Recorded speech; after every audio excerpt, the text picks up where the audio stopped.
Okay, so if you can give me just like a thumbs up that you can see my screen, if you can see that okay.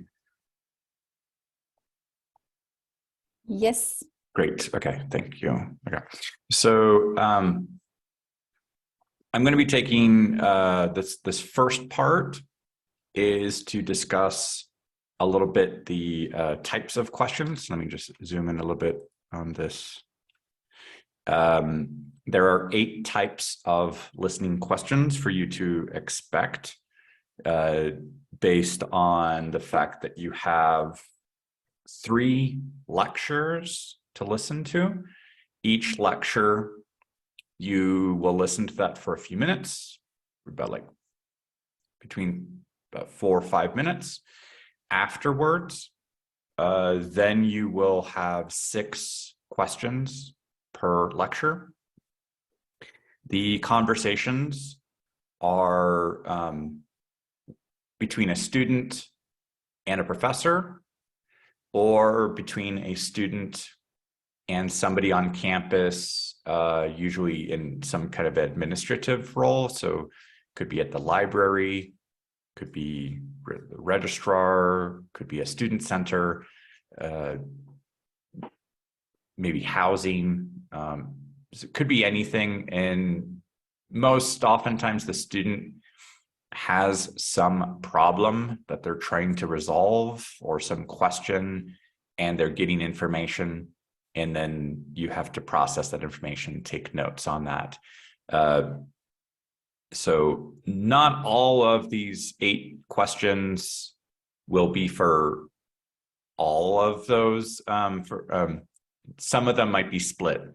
Like one type of question might be a little bit more common for a lecture. For example, number 6, understanding the organization, it's usually a little bit more processing information from a lecture. But inferences, you may need to check on inferences in both a conversation or a lecture. The pragmatic ones, the function of what is said or the speaker's attitude, that could be across both a conversation and a lecture from there. So I'm going to take some information from, this chart itself is from the official guide. I'm going to show you a couple pages from that, just so you can get an idea of how are these questions worded and what to expect. If you have any questions along the way, please put those in the chat box, and I'll keep an eye on that. And mostly I'll probably keep the microphones muted so we don't have too much background noise as people come in. But feel free to write some questions there. And then after we go through these types of questions, I'll look just a little bit briefly down here, this scoring strategy. And after that, we will practice in terms of listening to 3 lectures and 2 conversations. And we'll go through and take notes as we listen to them. And then we'll go through, look at your notes and compare and contrast them, see, are there things that we could do to improve our notes for ourselves, and see what other people are doing, and detecting if there's any weaknesses in the note taking. If, for example, if you're trying to do complete dictation, like writing everything down, that can slow things down, or that could distract you from actually paying attention to what the people are saying. So we'll look at your notes, and then we'll answer these questions.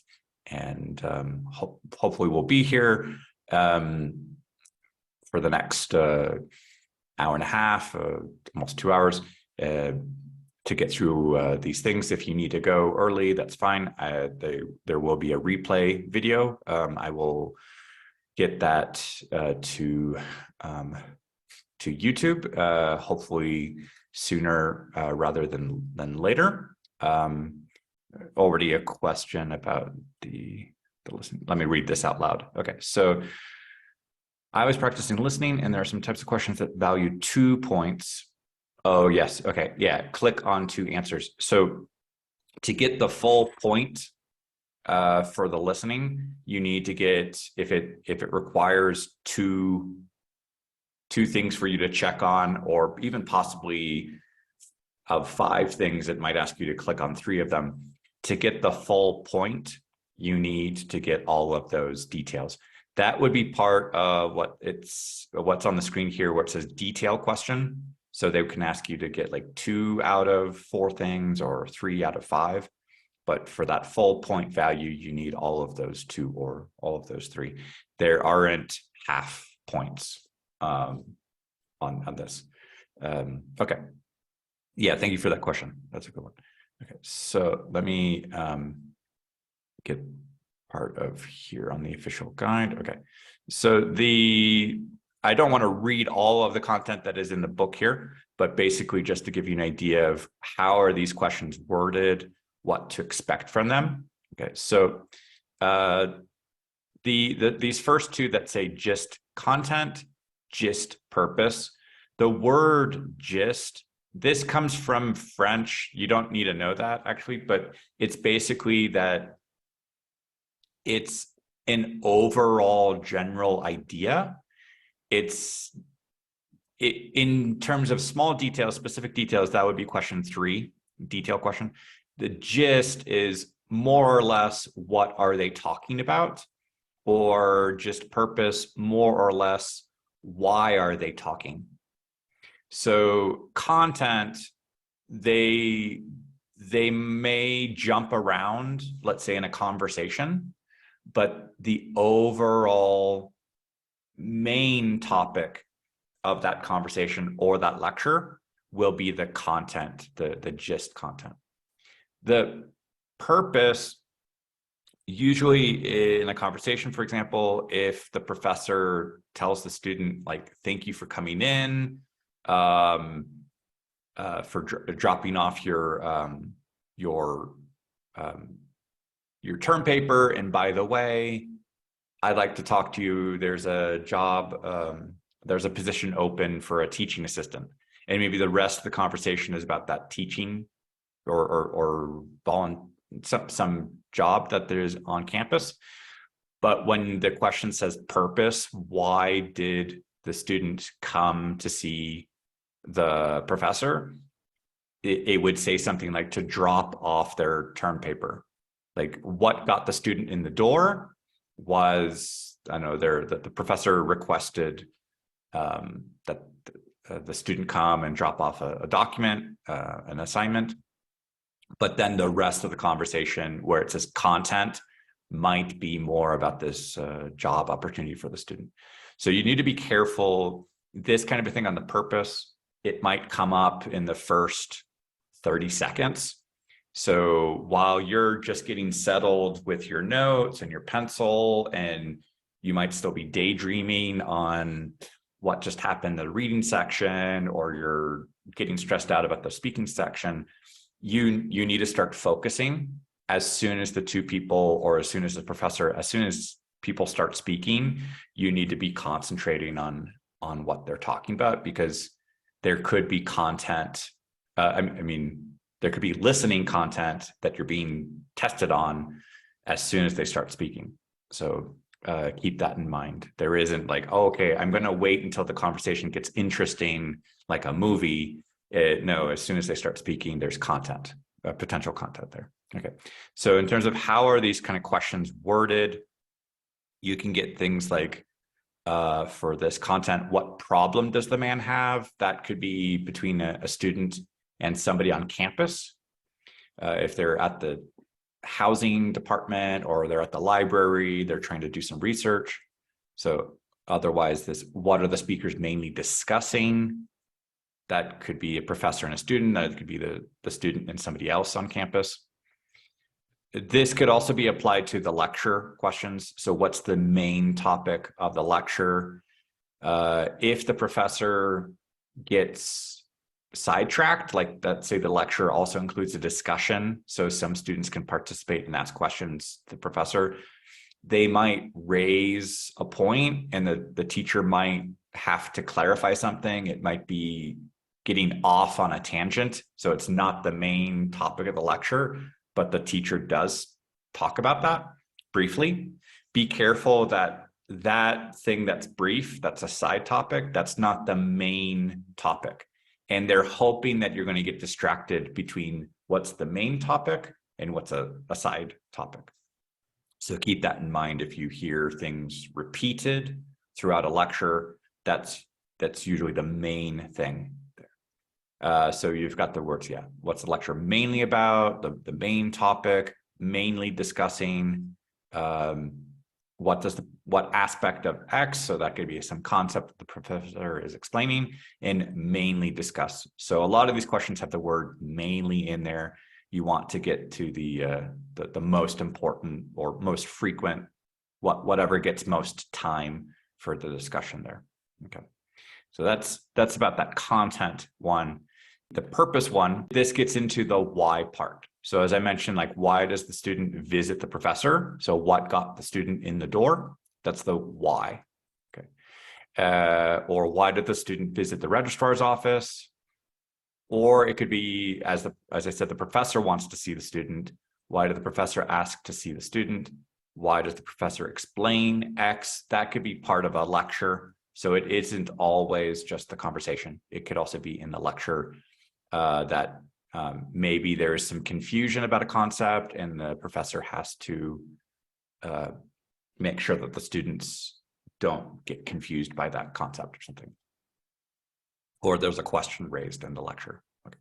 So those are those first two, like just content, just purpose. It's more or less this main idea there.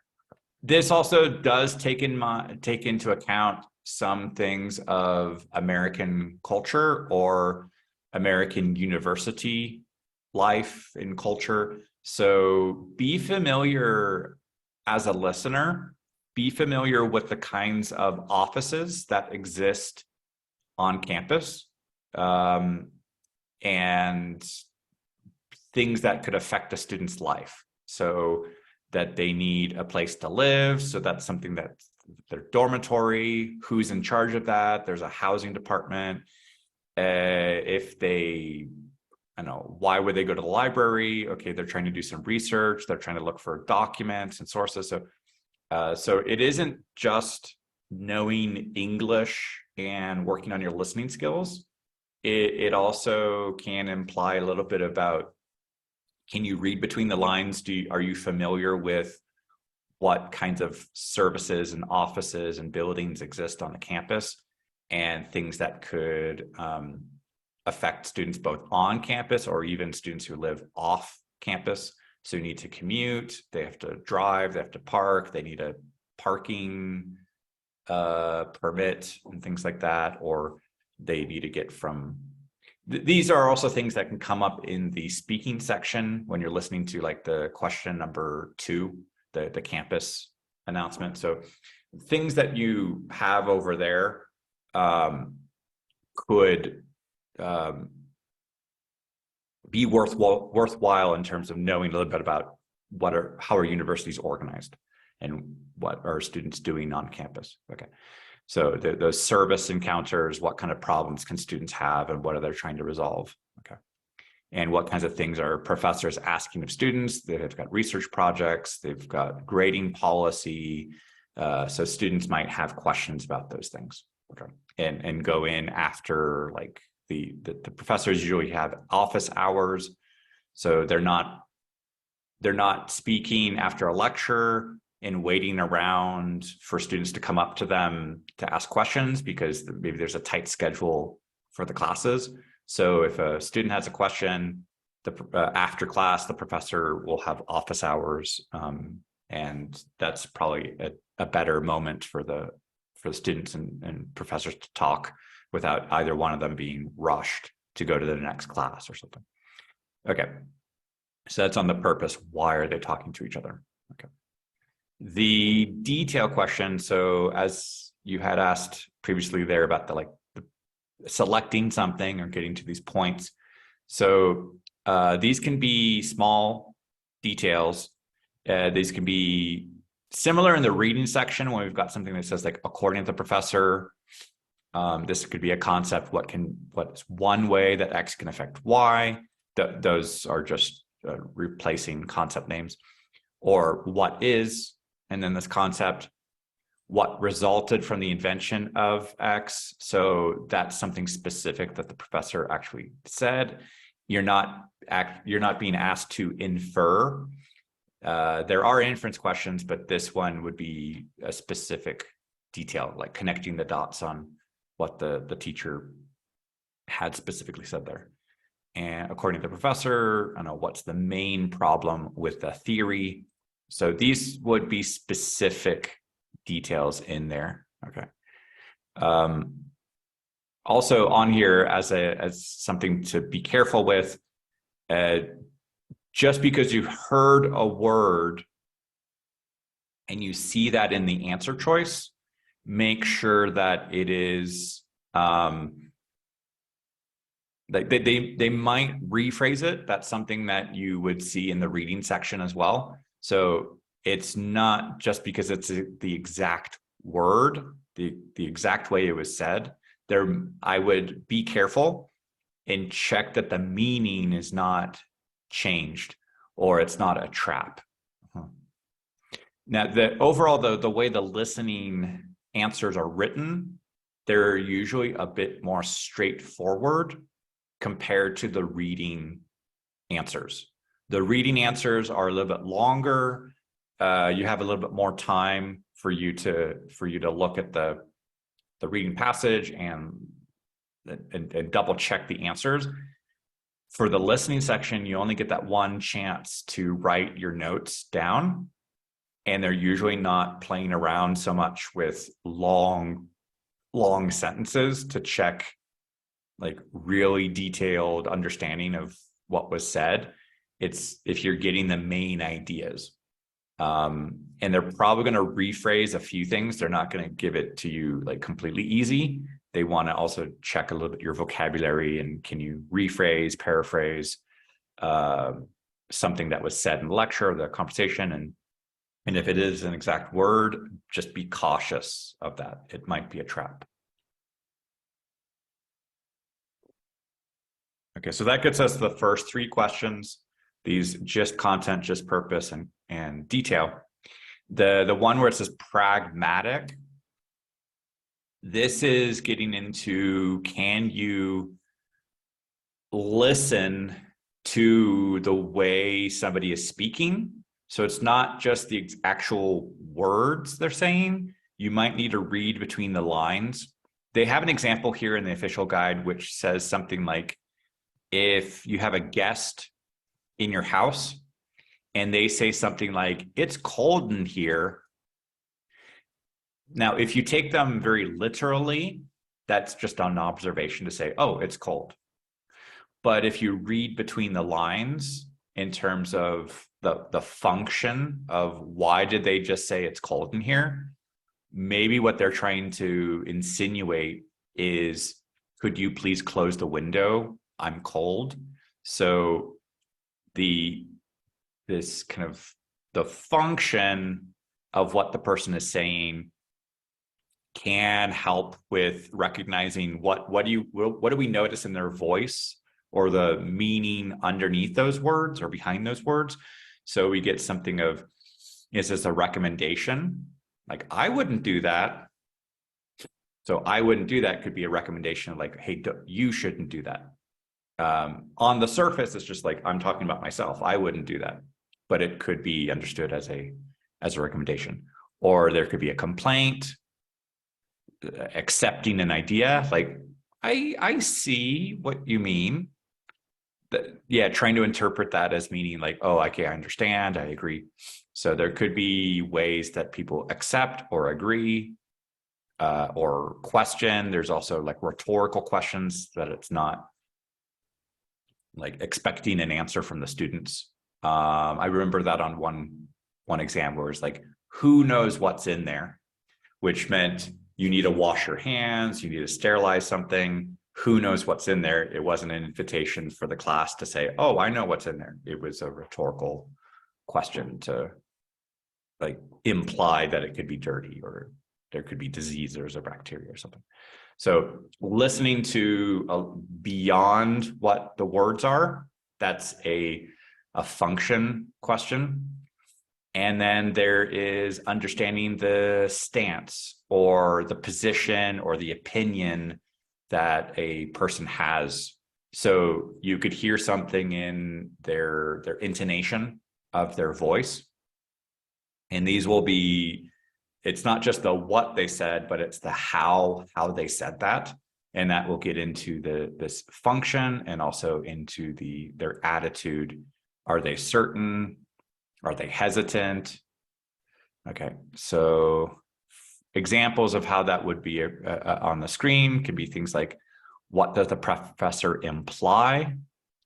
So imply, the word imply is if I'm saying something, I'm expressing it, I'm implying it. You as a listener, you hear that, you infer. So you're thinking and processing information, you are inferring. Implying is the output. That's the thing that the person says to you. So inference as a reader, as a listener, that's where you're taking information, you're thinking when the person's speaking that they're implying it. And where it says replay, this is where they will play a little bit of the audio again. So you have the whole lecture, you have the whole conversation, and then they'll say like, listen to again to part of the lecture, and they'll give you a few more seconds, and then they'll get more specific and says like, why did the professor say this? Or why did the student say this? Or what does the professor imply when he says this? And then you'll have that audio file. So then you have to kind of look at the answer choices and read between the lines on that. Okay, so yeah, what does the professor mean when he just says this? Okay, so it might not match the exact words. There's something beyond that. So here's another example. Asks a student if he knows where the housing office is. Literally, that question means, do you know where it is? But behind those words, implicitly, there's this opportunity, or the person is thinking like, if you don't know where the office is, I will have to explain it to you. So on here, it's what is the woman trying to find out from the student? It's whether she needs to tell him where the housing office is. So if the answer is no, I don't know where that is, then she's going to have to give that explanation. Or if they say, oh yeah, I know, it's on the other side of campus next to the library or something, then this person doesn't have to give that explanation. Okay. So that's a little bit on kind of reading between the lines there. Okay. So that's in the function. Why does she ask that? Why? Or what is she trying to find out? It didn't exactly have those exact words of what they mean, but this would still be function there. The attitude, you really need to pay attention to their intonation. So things of, do they like this? Do they have a strong opinion?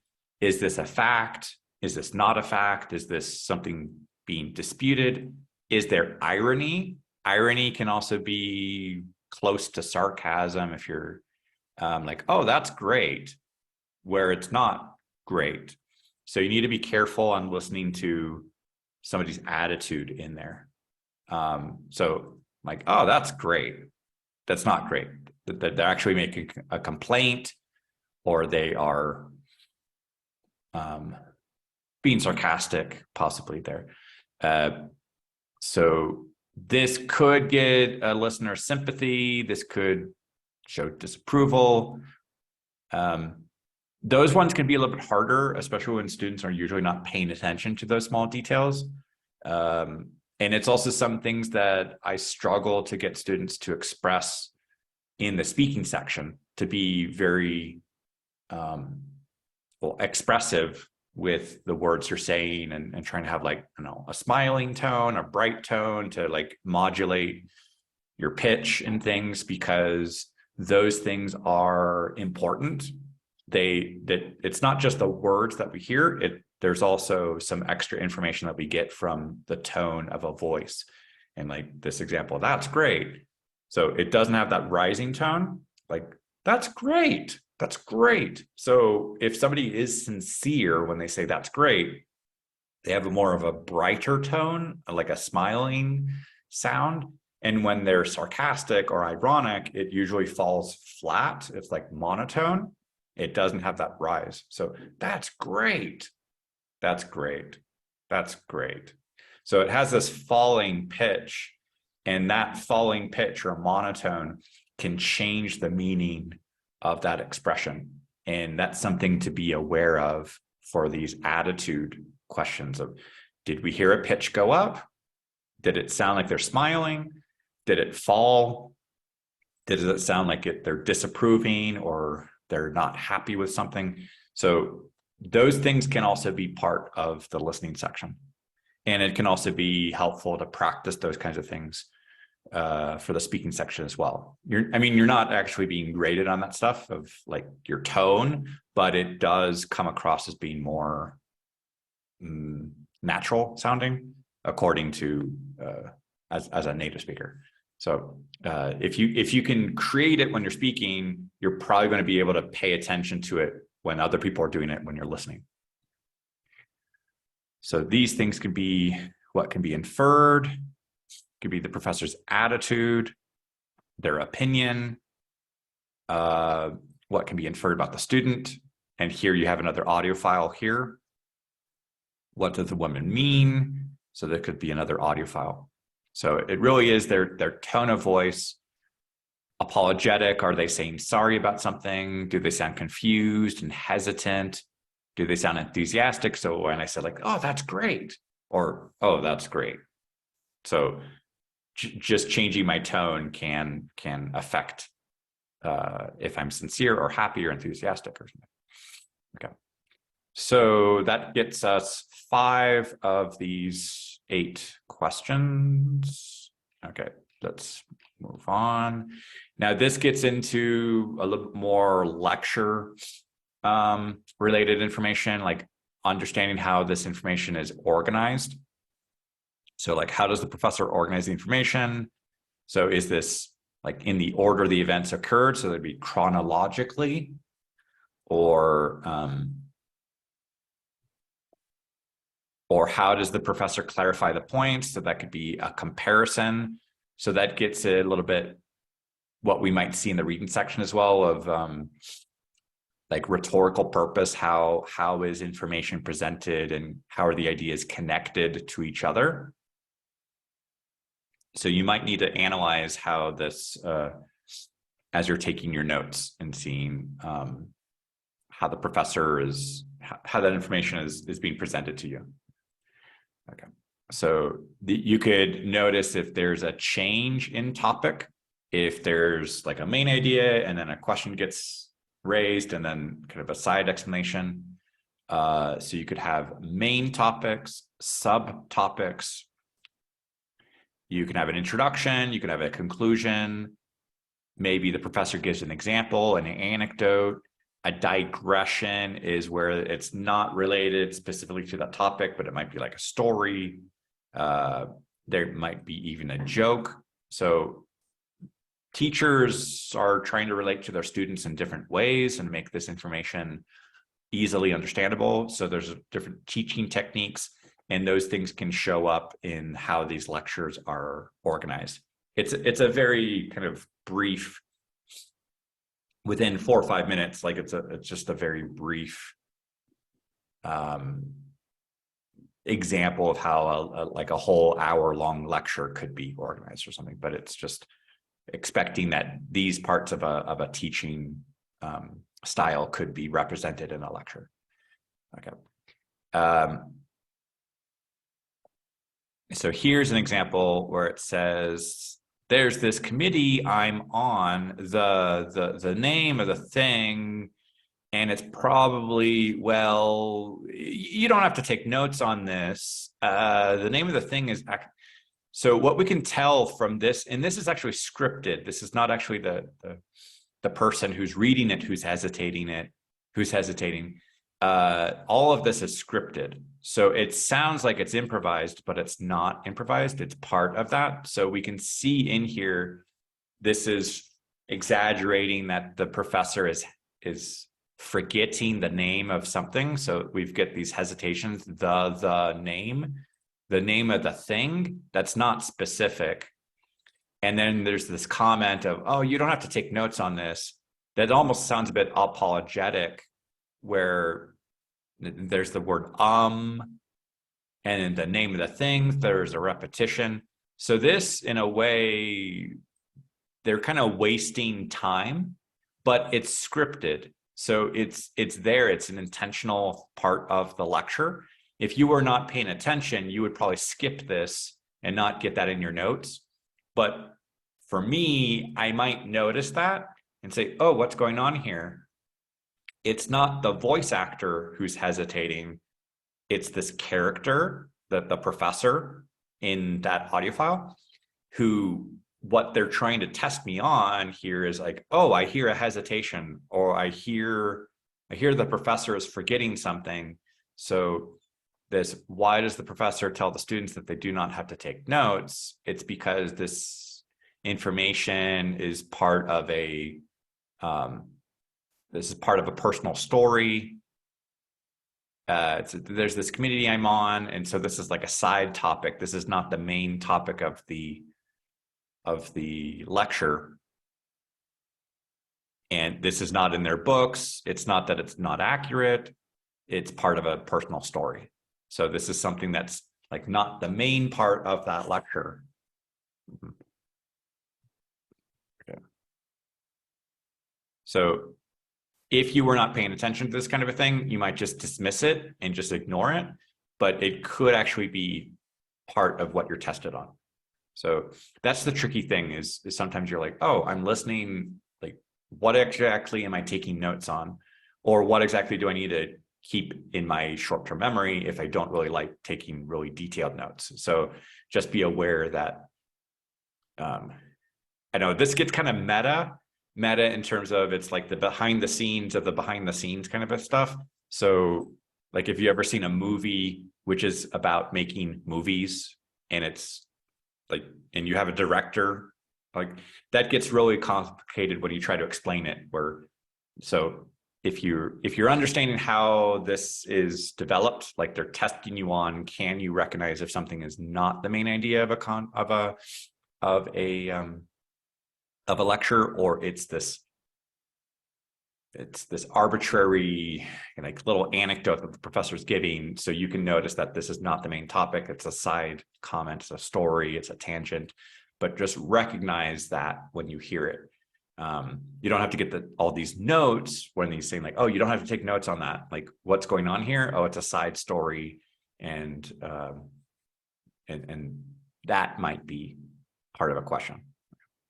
So how does the professor organize this information? How's the discussion organized? Why does the professor discuss this? Or why does the professor mention this?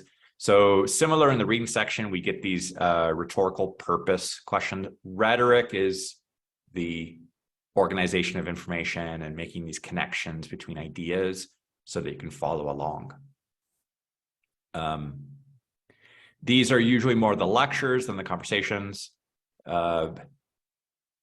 But it may not be so easy to notice this the second they start doing this. Like chronologically, chronos from Greek is time. So chronological order means in 2000, we did this. In 2005, we did this. In 2010, we did this. 2015. So that is staying in chronological order. It's not jumping around of, oh, in 2010, we did this, but before we did 2010, before 2010, we did something in 2000. Oh, and now let me mention something in 2015. That would not be chronological. That would be out of time order, out of sequence. So if you can recognize that something feels like it's in order, take note of that. You might need to hear like three things for you to detect that it's a pattern. So if you just hear like one detail and another detail, you need a third thing to start recognizing that pattern of timing of like, okay, 2010 or 2000, 2005, 2010, you now start to recognize a pattern of like every 5 years and it stays in order. Or it could get from least to most complex, or it could get like from small, medium, large. So recognize how that's being organized if you can. And yeah, there might be something off topic, like a comparison to make the concept understandable. Okay, so that is one of the details on one of the parts of the organization. Then connecting this.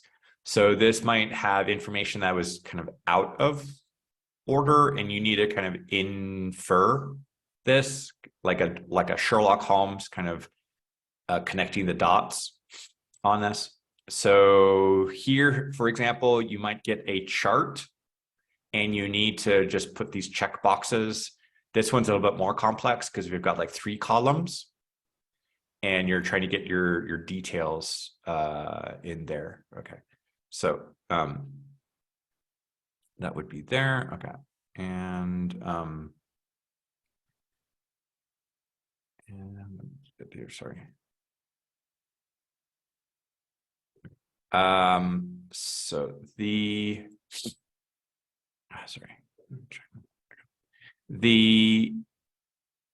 organization there, yeah, you just have to be kind of filling in those boxes completely to get the full points there. Okay, so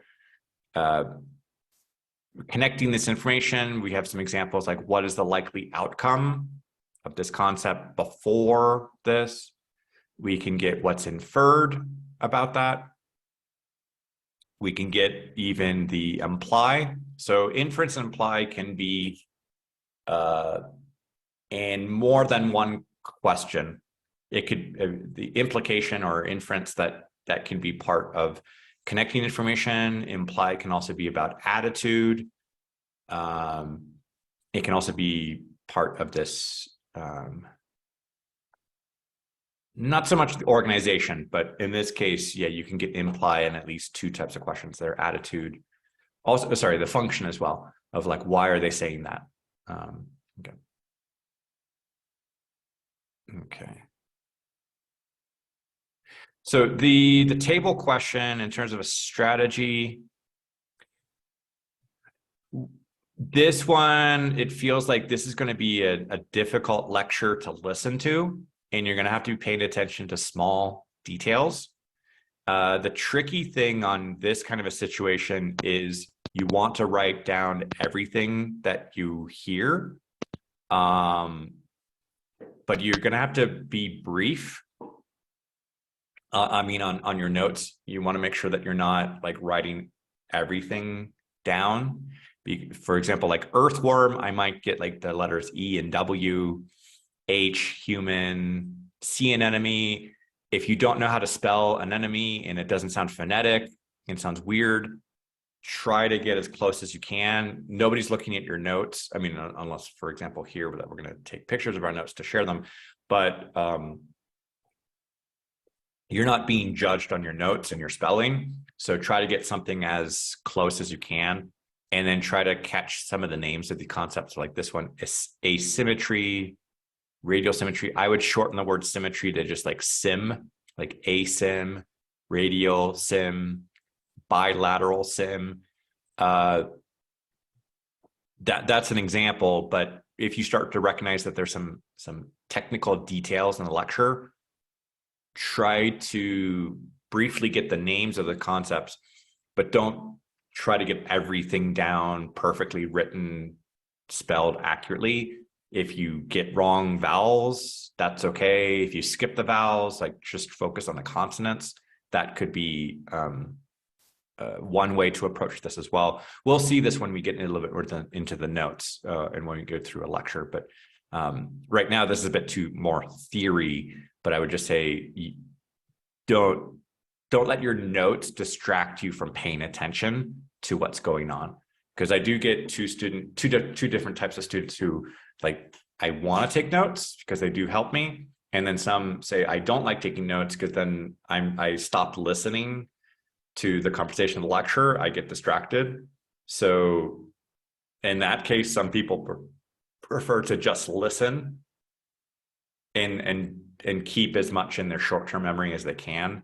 I'm not really here to say which one's better because each student is different, but I just recognize that those two possibilities can happen. Maybe in the lecture, I would take notes because I don't trust my short-term memory for like a 5-minute lecture. Maybe the conversation might be a little bit easier to follow. It's more conversational information versus a lecture being very academic sounding. So that's one way that some people kind of split that. So, okay. So that is a little bit here on the connection. So that gets us 7 of these questions. Let's get to this 8th one. So specifically inference, saying what does the professor imply?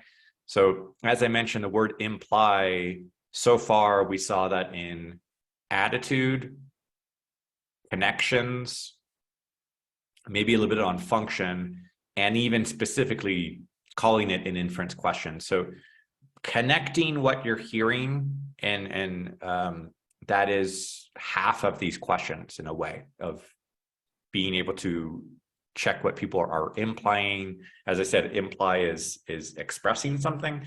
Infer is what you're doing when you're listening and thinking.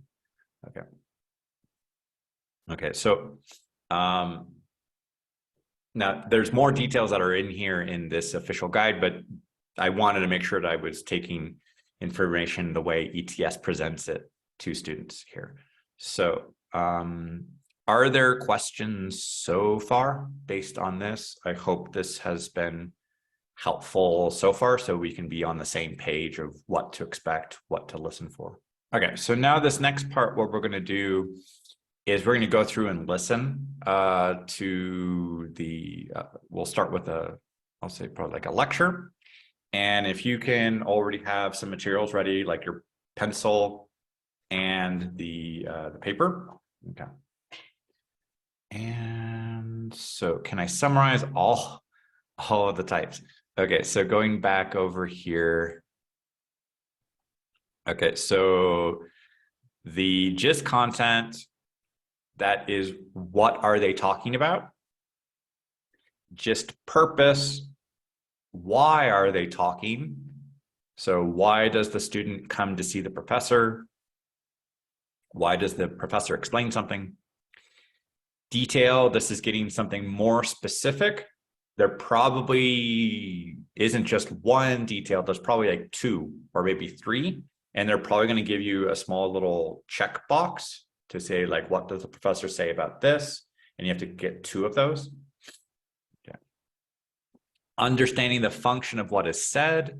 So if I say, oh, it's cold, what I'm probably trying to get you to do is, can you close a window or something? Or or who knows what's in there? That's not actually inviting students to answer a question, who knows what's in there? It's a rhetorical question that's expressing an idea of like, no, wash your hands or disinfect it because it could have some diseases in there. Attitude, as I mentioned, with the tone of voice, like, oh, that's great. Like, oh, that's great. Or so the attitude, or I'm not sure about, like, there could be showing hesitation. So you're listening to how the person is speaking.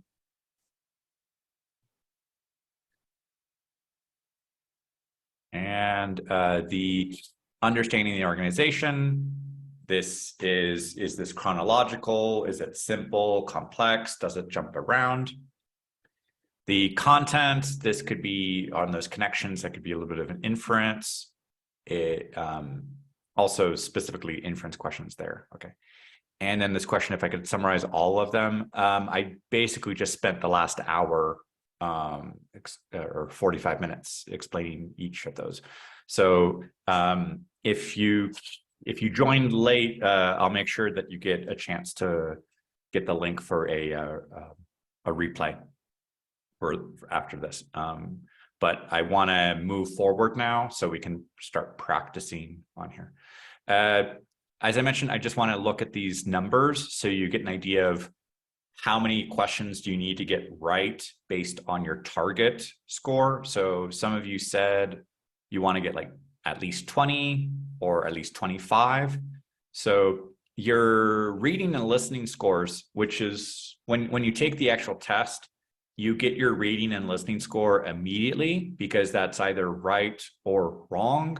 The speaking and writing section, those need to be interpreted and evaluated by a human and a computer. But for the reading and listening, it's really just, is it correct? Is it not? And so they can give you that score immediately. And so those numbers, for example, it's a percentage, how accurate is that? So these numbers can fluctuate a little bit on the practice materials because the difficulty level could just be a little different.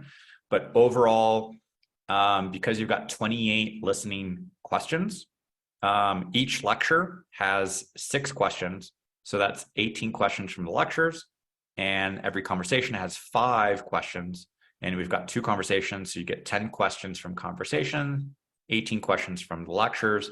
So if you want to get a 20 out of 30, you need to get at least 17 out of 28 of these questions correct. If you want to get at least a 25 out of 30, you'll need to get 21 out of 28. That's a 75%. So just use that as a benchmark, as a standard when you're practicing and going through the full set of listening materials. Okay.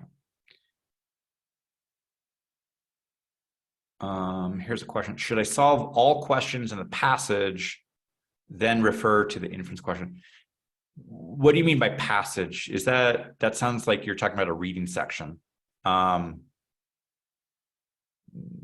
Well, that does bring up a question. That does bring up something that I need to clarify, is that in the listening section, you cannot go back and forth with the questions. You can only do them one at a time.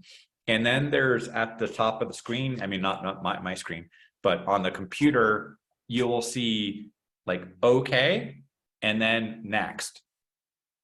So it's 2 clicks. So for okay and next, okay, it takes your answer, and then next takes you to the next question. So you do need to have two clicks. I did have a student one time, unfortunately, she clicked okay, and then nothing happened because she didn't click on next.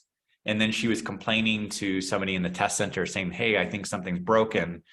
And then they had to explain to her, like, no, it's 2 clicks. There's okay, and then next.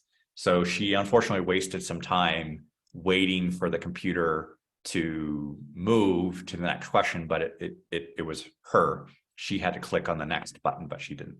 In the reading section, you can go back and forth. You can click next and then come back to a question if you understand something in the reading passage. In the listening section, you can only do it one at a time. And as soon as you go to the next one, you can't go back. You can't go back. It keeps moving you forward. So do be careful selecting your answers as you get to the next one. Overall, in terms of the timing for the listening section, you've got 41 minutes for the 5 audio files. So more or less, if you, let me write that on the screen. So we've got 41 minutes for these 5 audio files. That's the 3 lectures and the 2 conversations. More or less, the lectures are about, let's say, about 4 to 5 minutes.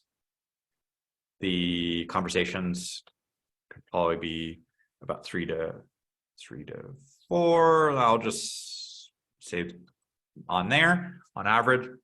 So if we take, let me just take those numbers and run them as 4, just to keep it simple. So 4 times 5, let's say we've got about 20 minutes where you're basically listening and taking notes. And then from there, let's say we've got 21 minutes of answering questions. And this is answering 28 questions. So it's not 1 minute per question. it's probably, you've got like less than a minute per question. And there's no real time left over that you can go back and review your answers because it just, it just moves forward. Okay. So yeah, can we start practicing? Yes. So I'm going to get 32 on the screen. I'm going to hide the questions so we can just focus on the audio first.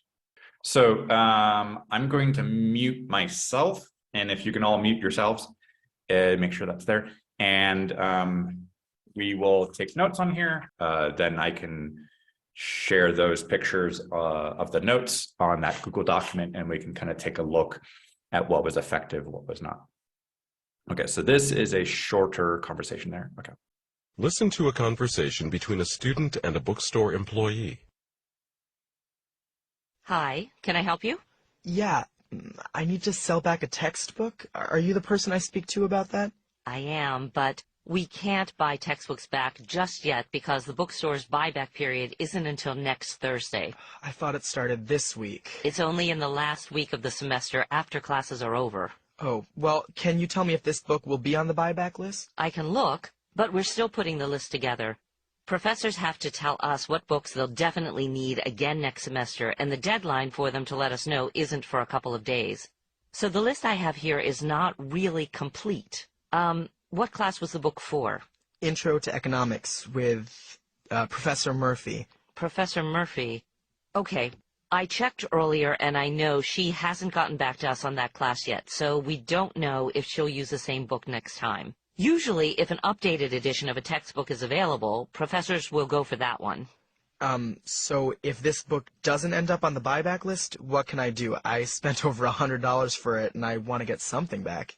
Well, if a professor didn't assign it for a class here, we could buy it back for a wholesaler who would distribute it for sale at another university bookstore. Okay. Anyway, if Professor Murphy does put it on the list, it's important that you come in as early as possible next Thursday. There's only a limited number of books we would buy back. Once we get the number of books we'd need for next semester, we would stop buying them. Okay, so how much money will I get for the book? Well, if it's on the buyback list, we'll pay 50% of what the new price was. But that also depends on what condition the book is in, so it needs to be cleaned up as much as possible. Cleaned up? Because used books show wear and tear, you know, water stains, scruffy covers, yellow highlighting. You really need to make sure there are no pencil marks on the book. The price you can get for a text depends on the shape it's in. You mean I have to erase all the pencil marks? If you want the best price for it. And what if you decide the book's too beat up and don't buy it back? That does happen. Well, one more thing you can try is to place an ad in the student newspaper to see if you can sell it directly to another student.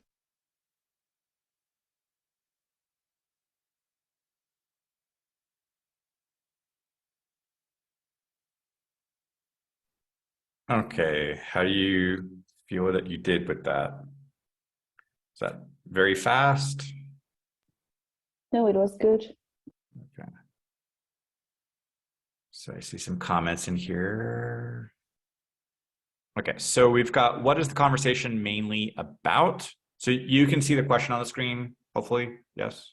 Okay, because I could see several of you already answering that, so which might mean that you didn't see the notes on the screen. Okay. So what's the conversation mainly about? He is finding out the policy.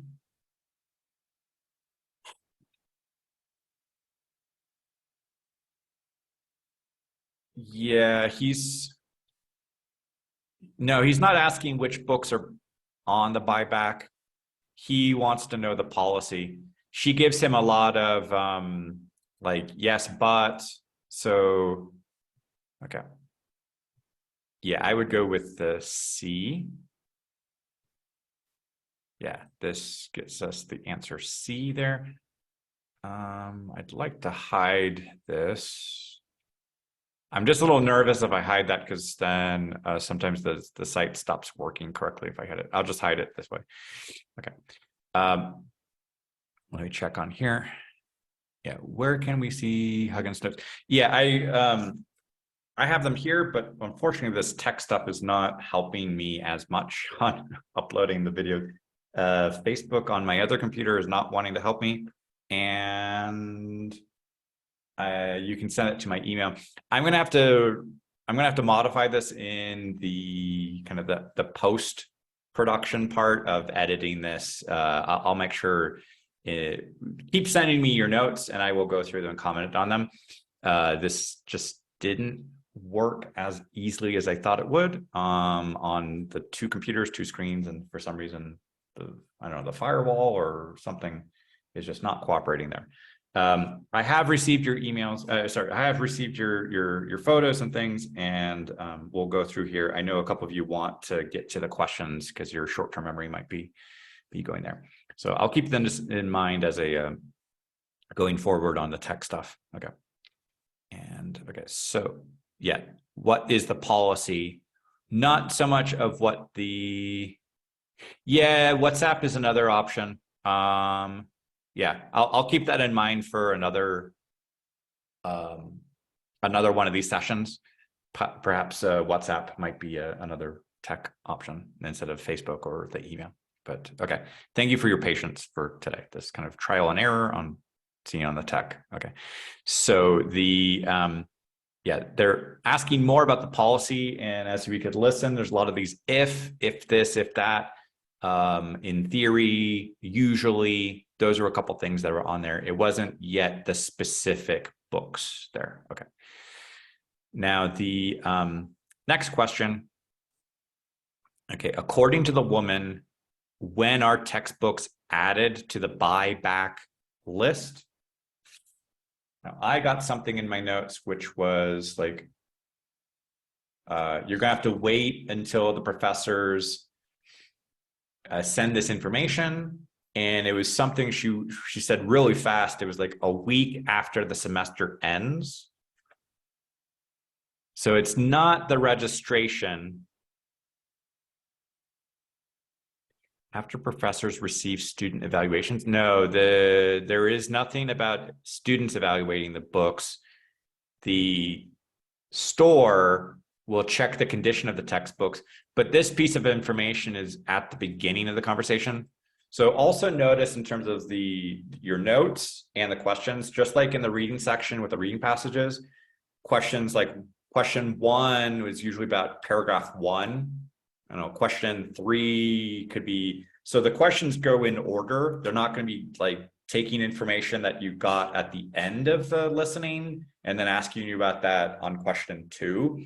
So keep that in mind in terms of your notes. If you get distracted by this thing about evaluating the textbook and you're interpreting that somehow about maybe that's the condition of the book, we're not there in the conversation. I hope that makes sense, that if you're thinking, oh, they talked about textbook conditions, but when did they talk about that? They talked about that towards the second half of the conversation. So don't take information that was in the second half of this conversation or lecture and think that that answer is going to be appropriate for a beginning question. That's a really important thing for you to notice in terms of how the exam is structured. So no matter what the conversation or no matter what the lecture is, be very careful about where information is in your notes and what question, in terms of the numbering of these questions, which question is this? Is this like 1 or 2? 1 and 2 are probably going to be about information at like the first 30 seconds, first minute of that lecture conversation. They're not going to be about something that was in the second half. So be very careful about that ordering of the information. Okay, so after professors inform the bookstore what textbooks they will use for the following semester. Okay. And okay, and after the bookstore determines what price. No, it's, well, the price, that's again, that's taking something from later on in the discussion there. Okay, so yeah, it's a very specific thing about when the professor is letting the bookstore know which books they're going to use next semester, because they might change, and she says that they might take an updated one there. So C, yeah, I would go with C as well. So on a piece of paper as well, or on your somewhere, keep track of how many questions you got right so far. So you can check your percentage afterwards. Okay. Next, number 3, according to the woman, what is the reason the man's textbook may not be added to the buyback list?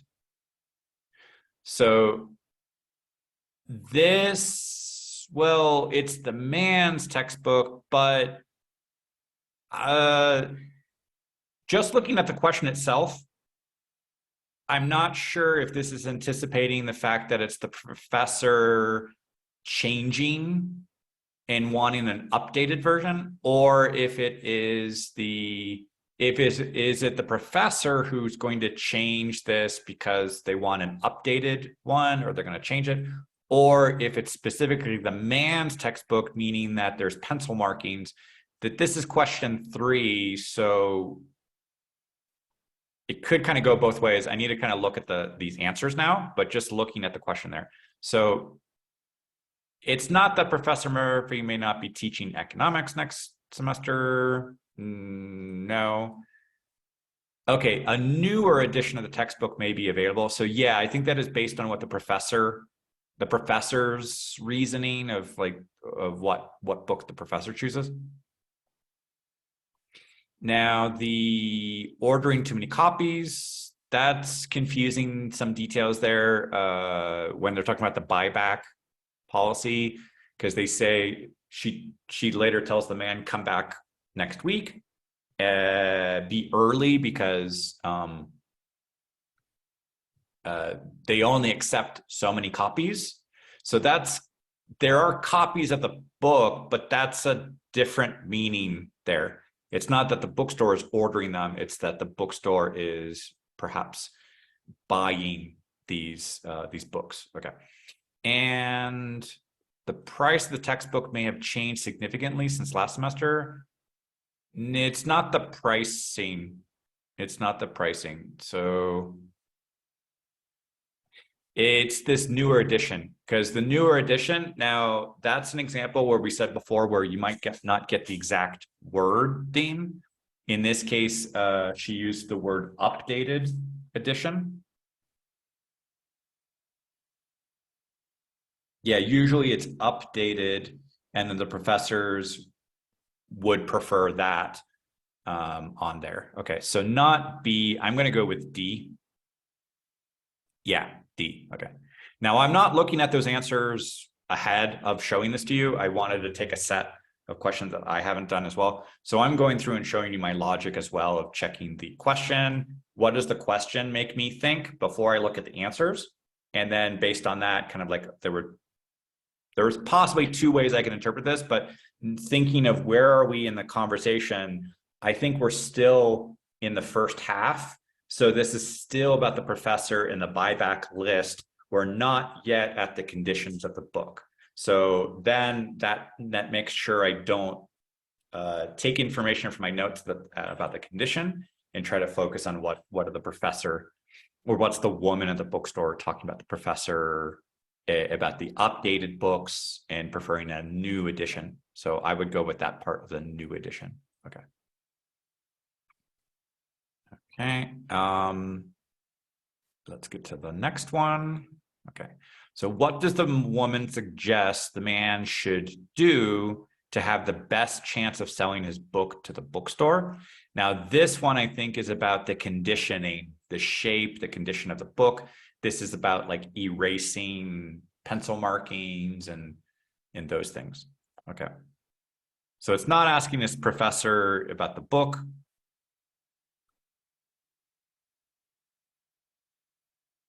She does tell him to come by. This one, now what could be a little frustrating about this on this website, the way it's written or the way it appears on the screen, it doesn't mention like choose to.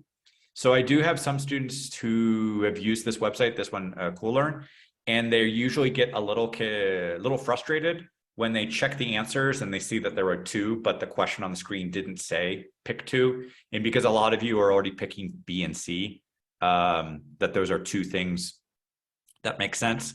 I'm probably anticipating that this one is a detail question because we answered previously in some of the comments was what happens if it's like there's two of them. So I'm anticipating that it's like come back early because there's only so many books that they'll take. Once they get that quota, they'll stop taking them and then make sure that the book is in good condition. So it's not about the sales receipts and all there. So yeah, I would go with B and C, and I'm pretty sure that this answer is going to say B and C. Yeah, it says B and C. Good. Okay. Yeah. Okay. Yeah. So good job. A lot of you selecting both of those. Now, just be aware that this website, I mean, it's pirated, it's free, but I do tell people free comes with a cost. So sometimes it's not the way it appears like on the actual test. The actual test would be telling you specifically pick two. Okay, good. Okay. Okay, next. So now we're at the end of the conversation, and this is probably going to be asking something about this option of like, well, sell it and like put an ad in the school newspaper is probably going to be that thing. So why does the woman say this? Now that's let me catch that audio. Okay. Listen again to part of the conversation, then answer the question. You really need to make sure there are no pencil marks on the book. The price you can get for a text depends on the shape it's in. You mean I have to erase all the pencil marks? If you want the best price for it. So if you want the best price for it, so listening to her attitude in there, it's like, well, you don't have to, but if you want more money, so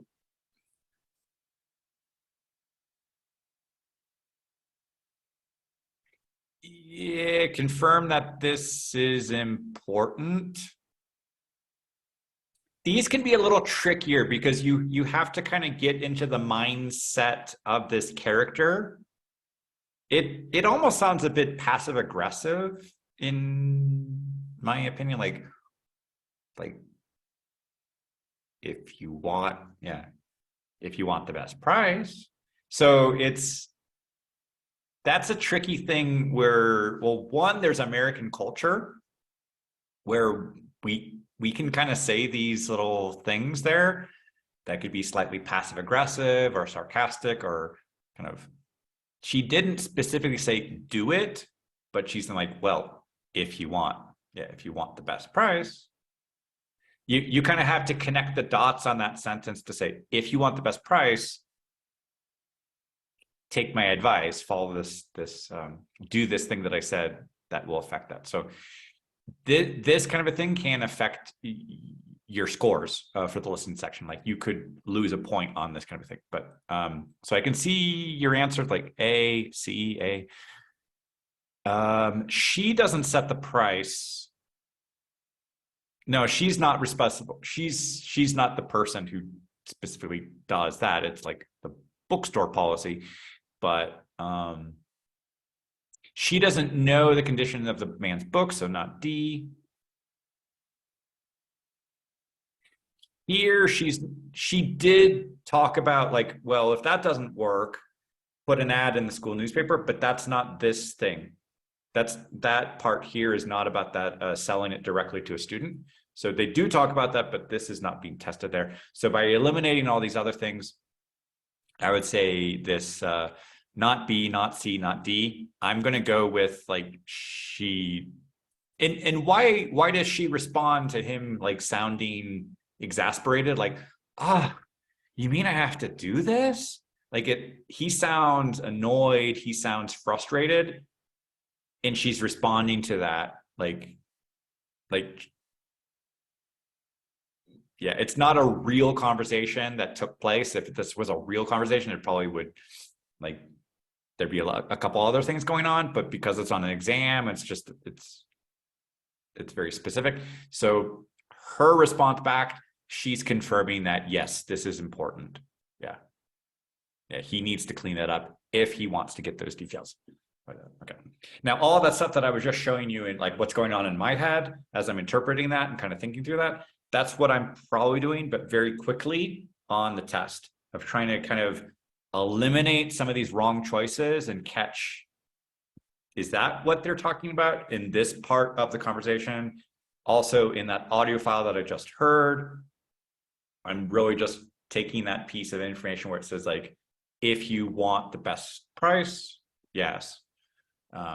So I'm trying to go through and process those things very quickly, eliminate these wrong choices and say like, no, they did talk about that, but not right now. Or here, no, they didn't say that. So you're kind of detecting some of these wrong answers as well. Okay, so who got 5 out of 5? Who managed to get 5 out of 5?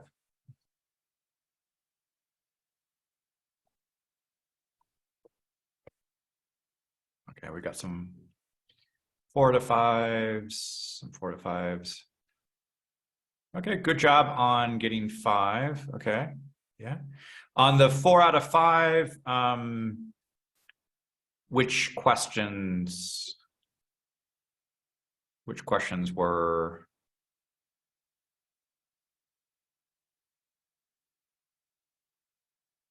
the first one? Okay. What is this about? Okay. Well, this one, number 1, is not actually purpose. This is more content. Yes, it was confusing for me a little bit. Okay. I can see how content and purpose, but do look at the wording of the question where it's the what. What are they talking about? What are they? And also, like I noticed, as I mentioned before, there's that word mainly. What are they mainly discussing? So this is more the information content. If we get into the why does the man talk to the woman? Because he wants to sell his book, but that we didn't have that question actually. We just have like, what are they talking about? They're talking about the book policy. Yeah. Okay. The bookstore policy. Okay. What else on here? Question 3 for a couple of you. All right. Question 3. Okay. Let's go back there. What is a reason the man's textbook may not be added? Okay. So she did speak very quickly about that. Let me get that on the screen here. So let me move that.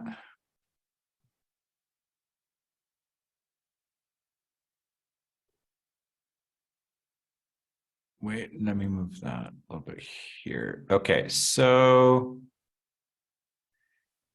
where does it say that?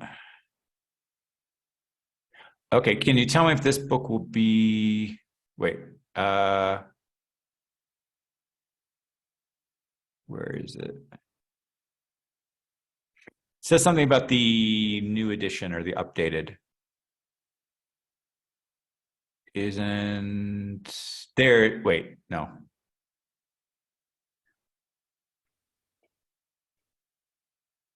Okay, then they start about Professor Murphy. Okay, usually if an updated edition of a textbook is available, yeah, here. Usually if an updated edition of a textbook is available, professors will go for that. Okay, I think that is the answer there. So according to the woman, what is the reason? So a newer edition that may be available next semester. She doesn't actually say the word next semester in that part there.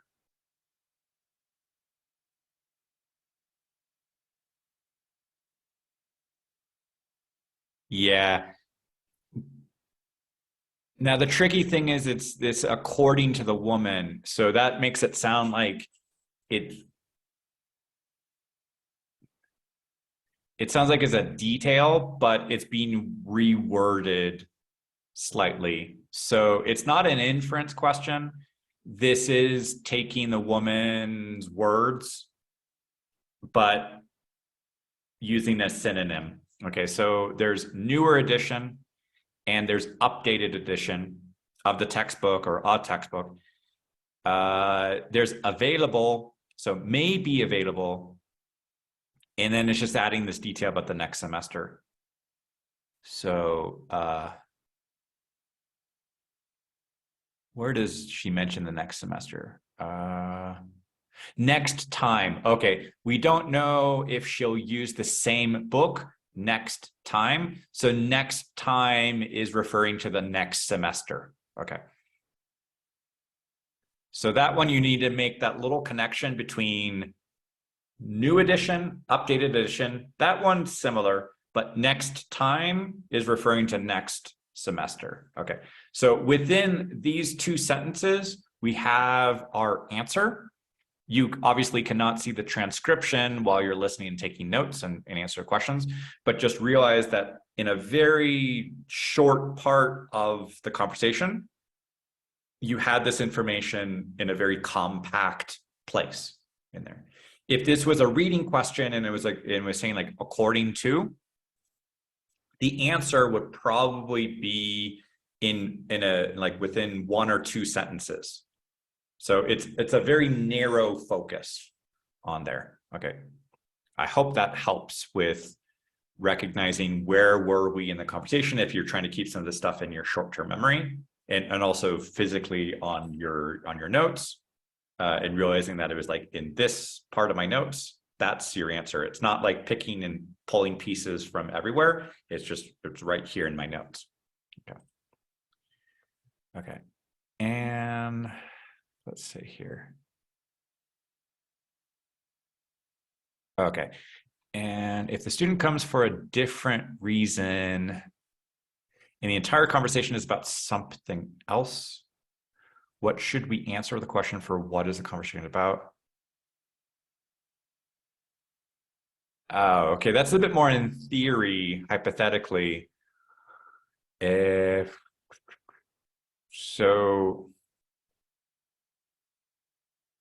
that kind of a situation where, like I said, like the student drops off a term paper and then they talk about something else, then the something else would probably be on content. And then the something else is probably going to trigger that there's a purpose question, which is saying like, why did the student come to see the professor, drop off the term paper? And then what are they talking about mainly is probably this job opportunity or something. So I have seen that in some practice ones or on the test as well. So you can get it split. If you do hear something that's like different from what happened in the first 30 seconds, you can anticipate that they're probably going to ask you both of those, a purpose, why, and a content, what was it about? This one was about the books, and they kept talking about the books, and then they got into very specific things about the policy and what could affect the policy. Okay. So this answer, yeah, it's this D there. Okay. So yeah, it looks like a couple of you had issues with question 1, question 3 on there. Okay. So and here are my notes that we've got a student at the bookstore talking to a bookstore employee. Now, having looked at everybody else's notes, which you'll see after mine, I realized that my notes are not very well organized because it's just everything I was listening to, just taking down some brief notes. But I was noticing in pictures from other students that you had organized these in a column to say on one side is what the student said, on the other side is what this bookstore employee had said. I actually prefer that organization. And another thing I noticed here is that before I started taking the notes, I didn't sharpen the pencil. So the writing quality, it's not as sharp or crisp as I wish it could be. So I was kind of pushing down a little bit more on the paper. So just keep that in mind and of how easy it is using the pencil. Each test center might be a little different. One test center that I went to, they gave me the sharpener along with the pencil. So as I was taking notes and I wanted a sharper pencil tip, I could sharpen that before the next audio started. At another test center, they didn't give the sharpener. So there was a table full of sharpened pencils.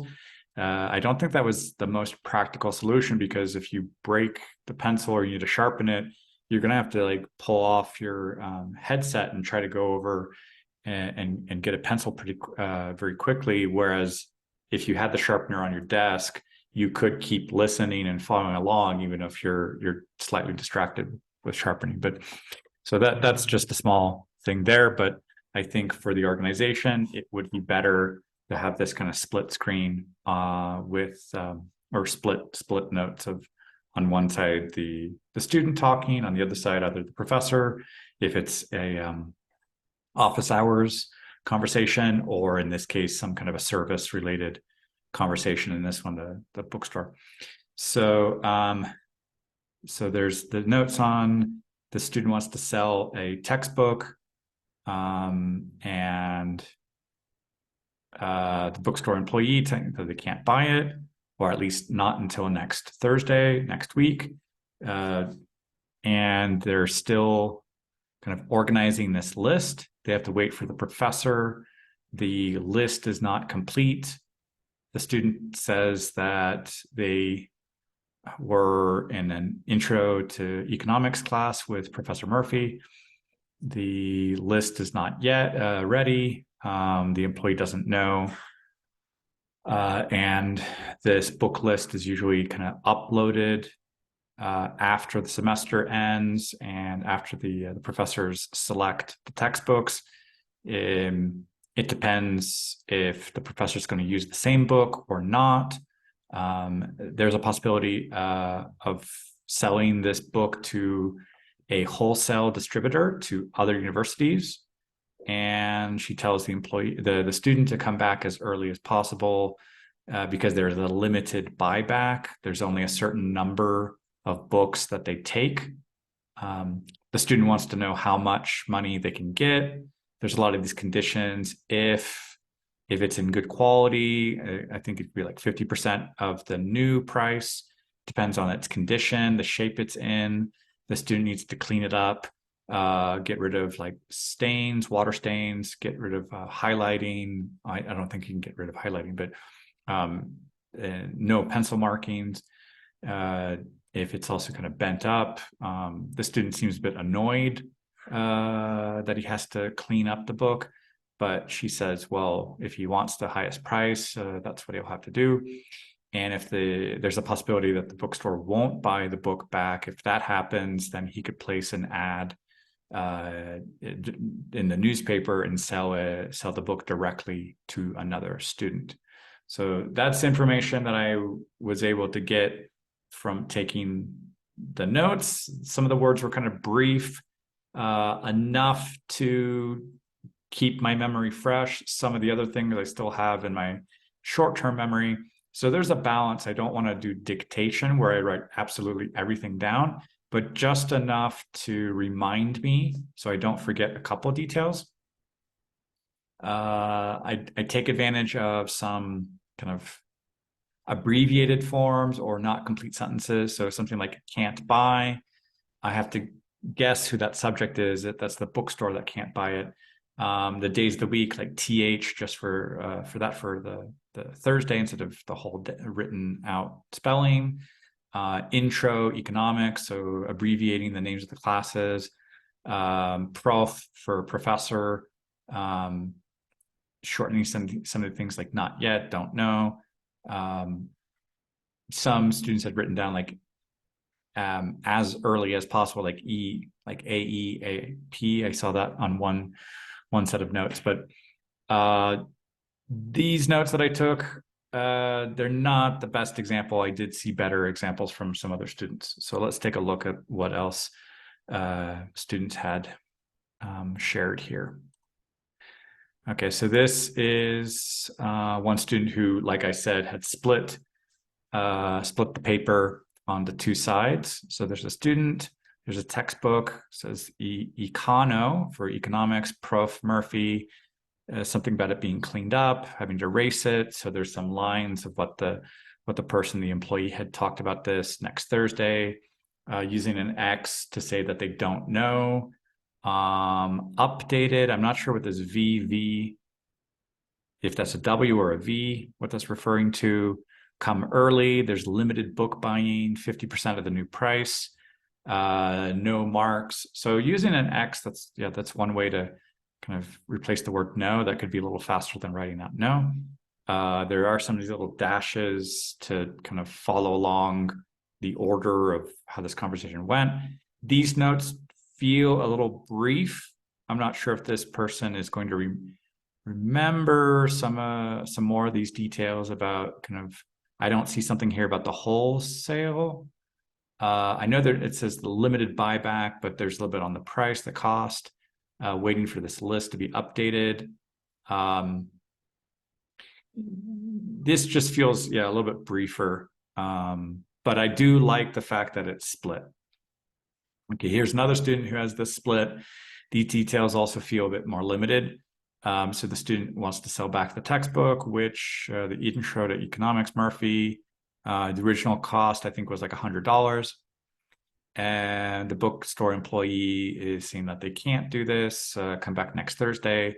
That's the last week of the semester. The list is not complete. They don't know when that exactly will be. There could be wholesale to another university bookstore. Here's those letters A, E, A, P, but as early as possible. The need and stop, I'm not sure what that was referring to. 50% would be the price, or how much money the student could get for this book if it's cleaned up, if it doesn't have any pencil markings. Pen, in this case, because of abbreviating the word pencil to pen, that could change the meaning. But and then there's the detail about the student newspaper, so that's probably about the ad. These notes do feel brief, but I'd still like the fact that they are split on the paper. Okay. These ones that they're selling the textbook. Last, I'm not sure what that's referring to. So an adjective by itself feels a little incomplete. This says like pay ball. I think it's meant to be like pay back or buy back. That seems confused.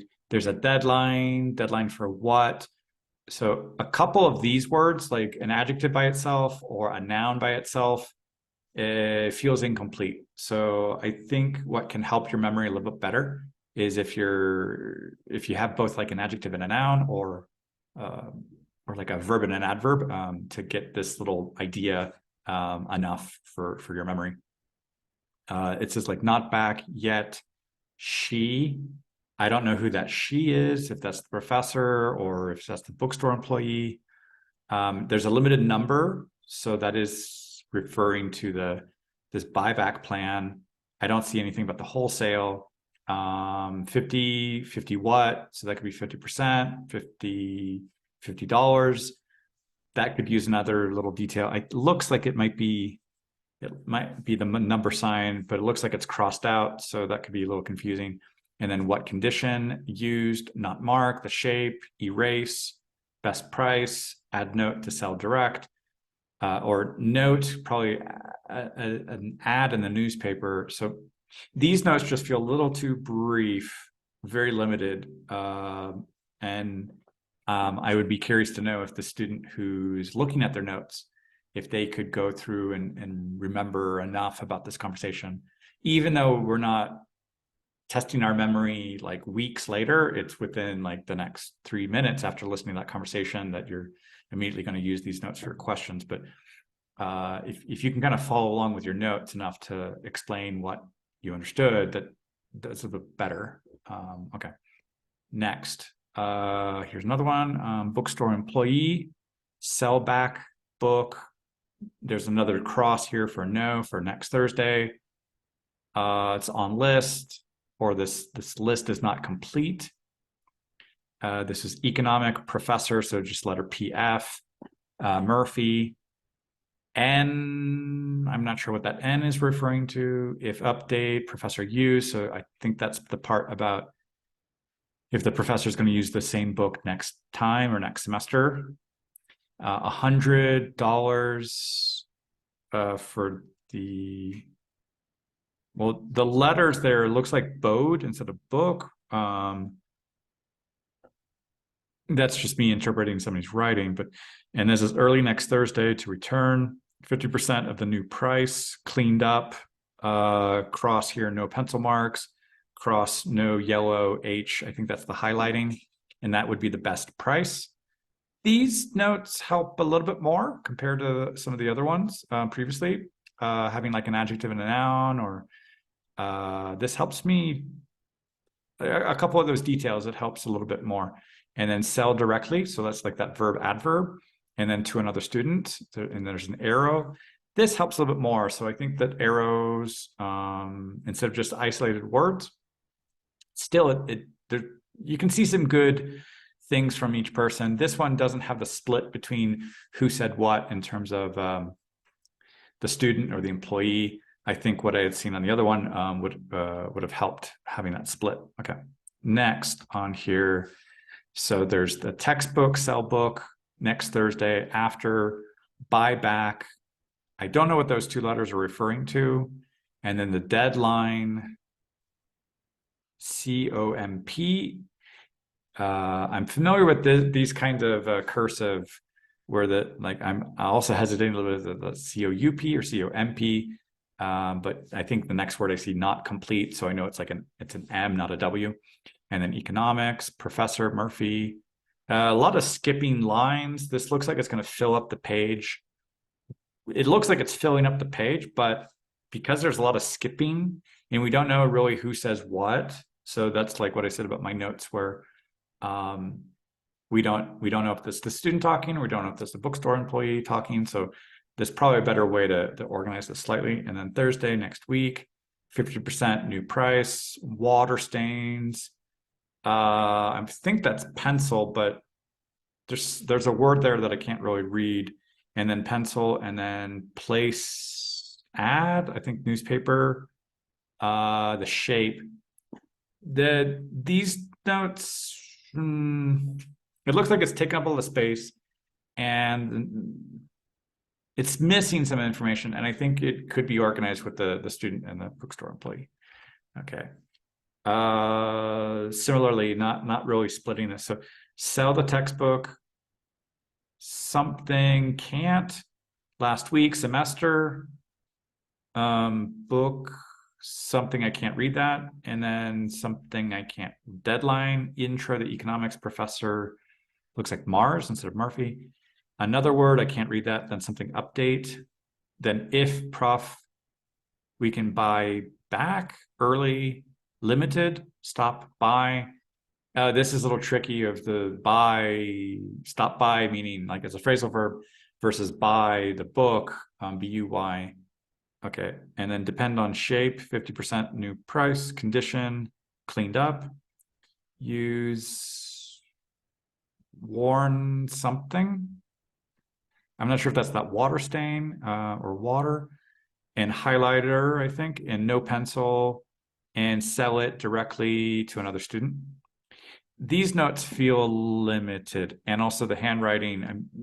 When you're writing, you should be able to read your own writing, but that's also why I'm kind of trying to copy down a few things in case it wasn't clear. But I'm leaving some question marks because there's some stuff that I wasn't able to understand. This is just all the notes, kind of like what I had done. It would help probably if this was split between the student and the employee. This one, yeah, has that split with the student and the employee. So we see the student wants to sell the book. Question, X buy the book. There's a deadline, couple of days, last something. Professor Murphy, the economics professor, and then something about this book. Next, maybe semester or more, some book.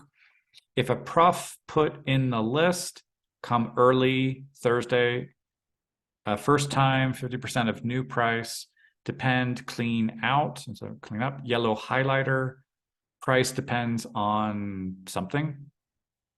And then book, to beat up, yeah, if it's in a bad condition. And then place a note or an ad to sell if directly to another student. Okay. I do like that this is split. But yeah, you can see there's still a few things that can be improved upon in terms of the detail in there. Okay. Now this one is with the whiteboard and this dry erase marker. That's another thing I wanted to comment here. So if you plan to take the home edition of the test, and then you do want to practice taking notes on a whiteboard, because depending on the marker, if that's like a very thin tip or like a big one, that would be for the whiteboard on the wall. You need to practice with that, and also to practice and see that you can read your own handwriting. I've also had students where if they were left-handed, unfortunately, they might start erasing their notes while writing. So some people mention that case to write with a permanent marker and then use an alcohol spray or gel to kind of get the whiteboard clean afterwards. But at least if it were permanent, it wouldn't really be erasing exactly at the same time that they're writing. With a pencil, I mean, on the home edition, you can't use pencil or pen and paper. You have to use this whiteboard or a plastic sheet or something. But just practice with that, so it's not all of a sudden you're doing this for the first time when you take the test. You want to practice beforehand. So here it's split. I do like that it's split. So selling the book, the textbook, economics, Prof. Murphy, how much pay? That's still limited on the student side. More of the information is coming from the bookstore employee. So they can't buy until next Thursday, last week, semester class is over. If the professor, I think something sell book, if the professor needs it, the list is done yet, or maybe not done yet. If is updated, professor needs it. If the professor didn't give class, can buy for distribution, I think, to other schools. I think that's that wholesale possibility.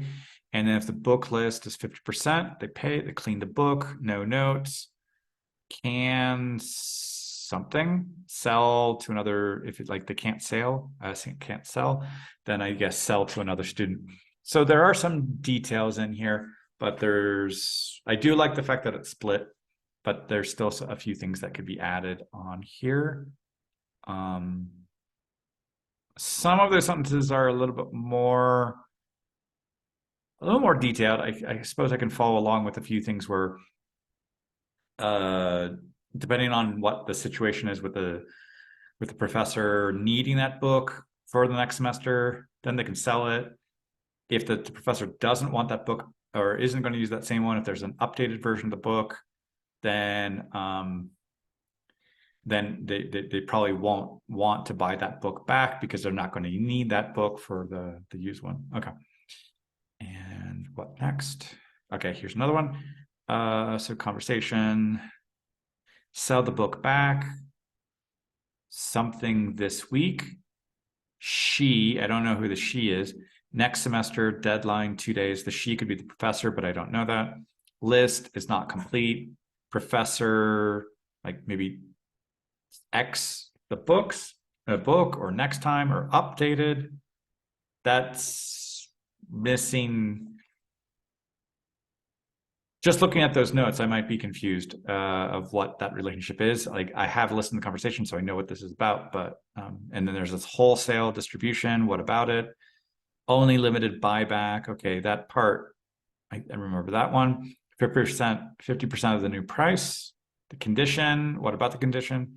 Used X, erase the pencil, best price, and add for the student. So there's missing something about the newspaper there. These notes look a little bit more limited, and I do need to kind of remember that conversation a bit. Okay. Just to give you another idea of some notes that other students have taken. Okay, here's another one. Sell textbook, can't buy next Thursday. Last week, semester over. Prof, couple days, intro to economics. Don't know, same book next time. Okay, there is a question about that, about the next time, so that does help. Coffee stains, spots, water stains, pencil marks, shape, 50% the money, condition, buyback, wholesale. Yeah, that wholesale distribution to another university, the money, newspaper sell to a student. There's a few things. It feels limited. We also, as I said, it doesn't feel split on like who said what. That could be improved upon as well. Okay. Okay, this is split. So the student sell the textbook, so the bookstore employee buy something, not know, list. What about the list? We don't know if he used some book. If there's update, we'll go through it. Okay, these brief little sentences can help a little bit. This go through it. Go through what? Come early. Limited no, or limited number. Condition, clean up. Price, depend on shape. No pencil. If P, I don't know if this is the professor. If the not buy it, okay, you can sell it directly to other student. Some of those details, like writing that down as like a complete sentence. There's a couple complete sentences here, but then there's some other information that's missing about the price, the 50%, or what about the list? What about the wholesale? There's some things that can be added to this. I still like the fact that it's split, but as you can see from other people's notes, we get everybody hears something a little different. Okay. Now this one's even more limited, and like I mentioned with my pencil, or at least the picture, really limited notes here. So need, sell a book, buy back something. Okay. Buy back wholesale, I think, maybe, and then come in next Thursday, 50% new price, very clean. Place ad to sell other student. These are very limited notes there. Okay. Okay, this is split. So student, sell back the TB. Yeah. Not buy back until next Thursday. Something look. Intro to economics, Professor Murphy. Is something days. Updated, not updated, something over 100, and then an X, wholesale, limited buyback, stop by, 50% of price, cleaned up, something, yellow, no pencil, shape, erase, buyback, add, something, newspaper. Okay. Yeah, these are brief notes, but I do like that it's split screen or split down there.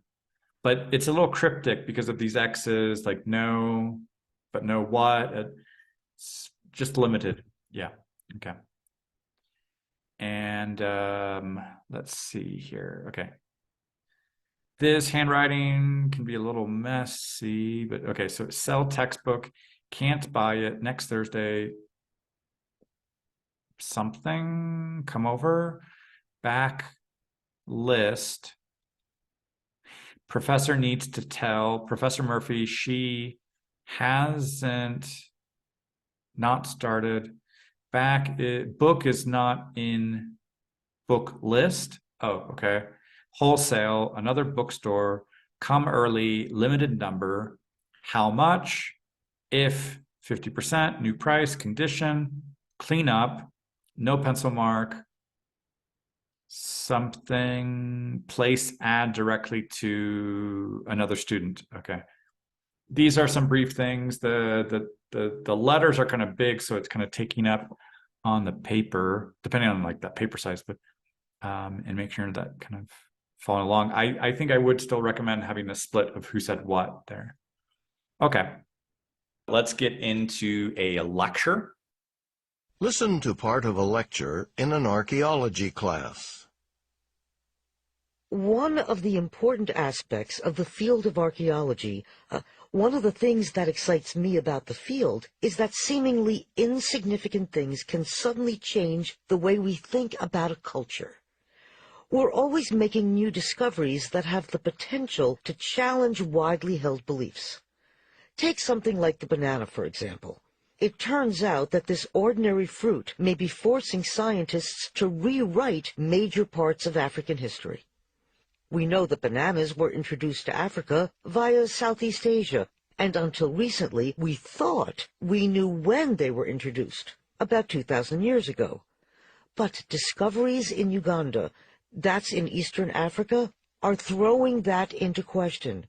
Scientists studying soil samples there discovered evidence of bananas in sediment that was 5,000 years old. Now, let me explain that it's not easy to find traces of ancient bananas. The fruit is soft and doesn't have any hard seeds that might survive over the ages. So after 5,000 years, you might think there would be nothing left to study. Well, fortunately for archaeologists, all plants contain what are called phytoliths in their stems and leaves. Phytoliths are microscopic structures made of silica, and they do not decay. When plants die and rot away, they leave these phytoliths behind. Because different plants produce differently shaped phytoliths, scientists can identify the type of plant from ancient remains. So, those scientists in Uganda dug down to sediments that were 5,000 years old, and what do you think they found? Banana phytoliths. Obviously, this meant that we had to rethink our previous notions about when bananas first arrived in Africa. But, well, this discovery had other implications for history. As soon as bananas appear in the archaeological record, we know we have contact between Africa and Southeast Asia. It would appear now that this contact occurred much earlier than previously thought. Although now, here is where the uncertainty comes in. We don't really have any solid evidence of trade between the peoples of these two regions that long ago. Presumably, if people were bringing bananas to Africa, they'd also be bringing other things too. Pottery, tools, all sorts of objects made for trade or daily use. But any such evidence is missing from the archaeological record. The early appearance of bananas also suggests that agriculture began in this part of Africa earlier than scientists imagined. You see, bananas, at least the edible kind, can't grow without human intervention. They have to be cultivated. People need to plant them and care for them. So, if bananas were present in Uganda 5,000 years ago, we'd have to assume that someone planted them. But there are questions about this, too. We know that bananas can be a staple food that can support large populations, as they did in Uganda in the more recent past. If bananas were grown thousands of years ago, why don't we see evidence of large populations thriving in the area earlier? So, we're left with this mystery. We have what appears to be strong biological evidence that bananas were being cultivated in Uganda as early as 5,000 years ago. But we're missing other kinds of evidence that would conclusively prove that this is so. Clearly, more research needs to be done, perhaps by some young scholar from this university. At least give it some thought. Now, this was a more challenging lecture. This one, I say, would be kind of a typical one with keeping your attention span. I was looking over at the timer around 3 minutes and going like, I hope this thing is finished already. And I was like, no, there's another minute more of information. So this can also test your attention span if you're like getting distracted around the 3-minute mark. I was like, that's a lot of information already. I need a break, I need a pause, but no, there isn't any break or pause. It's not until they get to the end of this thing. So let's get to the questions and go through this together. Okay, so what is the lecture mainly about? So this is a content question. This is not purpose. This is this. We've got that word mainly. Okay.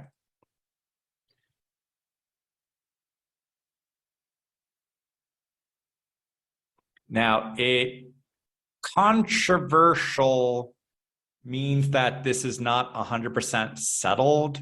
We don't have an anonymous, no, not anonymous, a unanimous acceptance of this information. But she does say at the beginning there, we, in the field of archaeology, she says there's something like an insignificant finding and that can question our beliefs, and in this case, it's about culture. And she talks about bananas. Okay. So it's not just the history of archaeology in Africa. She does talk about Africa. She's not exactly explaining the traditional methods, but she's saying there's some new findings. So I would go with the C. Yeah. What do you have? C, and show us how you took the notes, please. Okay. I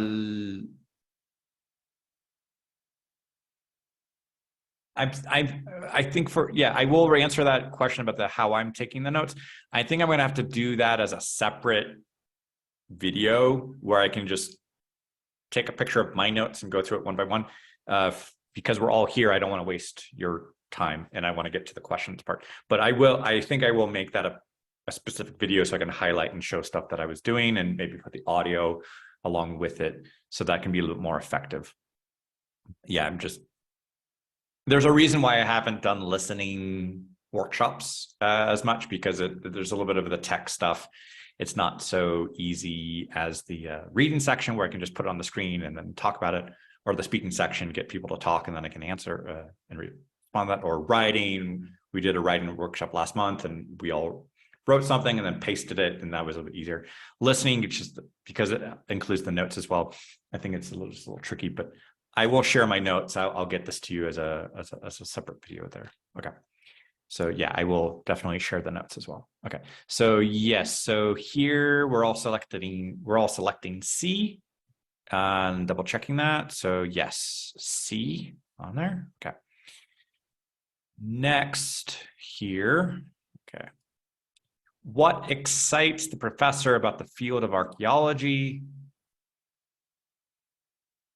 That's a detail question. And that is also at the beginning of the conversation, the beginning of the lecture.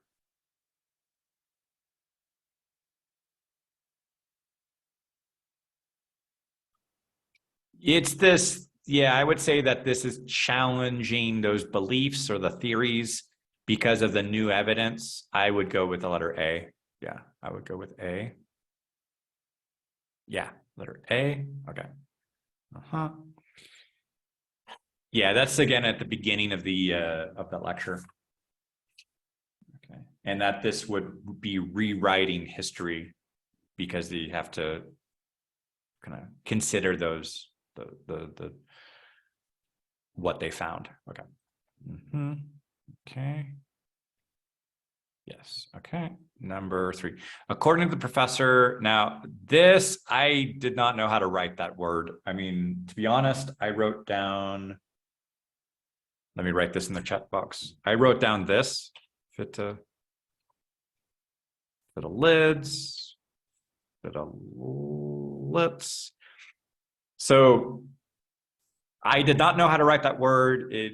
This is not like one of the other lectures where they, like on the speaking section, where they put a word on the screen in case you don't know it. This, if you don't know it, if you don't know the word, on the exam, they're testing you on how do you adapt to new information. So they're not expecting you to be an archaeologist or geologist or any of these other things, or astronomer. They don't expect you to know those things. What they're testing you on is, can you adapt to this new information and take notes on it and then not let that, like, I don't know how to spell this, don't let that stop you. So for me as a native speaker, and I'm in my 40s, like I've never heard of this word before, but not knowing how to spell it didn't stop me from taking notes on it. So I had to do the best I could and write down like fiddlets. Like, like it's probably a PH, but I just wrote down an F, and then it got a TH at the end, but because of her pronunciation, I don't know if it's a D or a T. So don't let that stuff distract you if you just kind of get something down in your notes. So, okay, now actually answering the question, according to the professor, what can scientists learn by examining ancient fiddlets? This is as a detail question. I'm anticipating that there might be, because some of you are writing down, because this website isn't clearly indicating if it's only one detail or if it's two. So yes, the scientists can figure out what kind of plant produced them. And yeah, the type of plant. Yeah, the scientists can identify the type of plant that these fiddlets are left behind and they don't decay.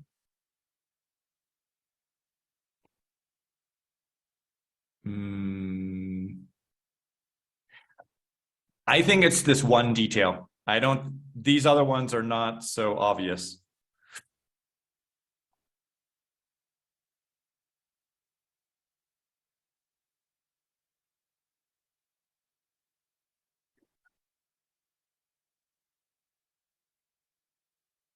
I'm not sure about this age of a certain layer. She didn't use it specifically for that. I think is mainly just this identification, the type. I'm going to go with D. Yeah, with D. Okay. So now this website, as I mentioned, it's not so clear if it's one detail or two, but in the other one that we did with the conversation, there were like two things that were very clear. And so we selected both of them. But for this one, it's really just one of them. And my notes did catch that type of plant and that the scientists can, yeah, she mentioned the word scientist. Yeah, okay. Next on here. What are the implications of the theory that bananas arrived in Africa 5,000 years ago? Now, this, I think, would be a connecting the information question, as we looked at like number 7 on the list of those 8 questions. Okay.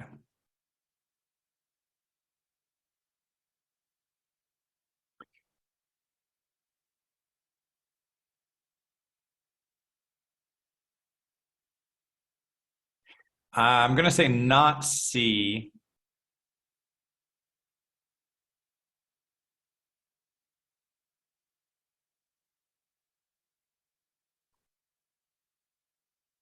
This one could, because this one could have 2 answers, I think.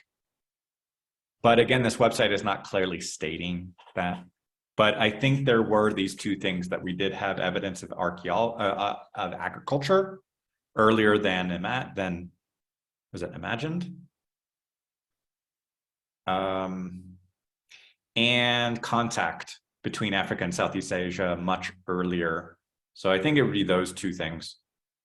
I'm going to go with A and B. Yeah, that it developed earlier, then assumed, and then this contact between Africa and Asia occurred earlier. So yeah, I'm going to go with A and B. Yes, it does have A and B. Now, again, that's the tricky thing on this particular website because they're not doing a good job of saying pick 2. But for you to get a full answer for this one, it would be picking both of those. So, okay. Good job for those of you who got those. Now, the B and D answer, it's not that the banana itself is more ancient. I think it's the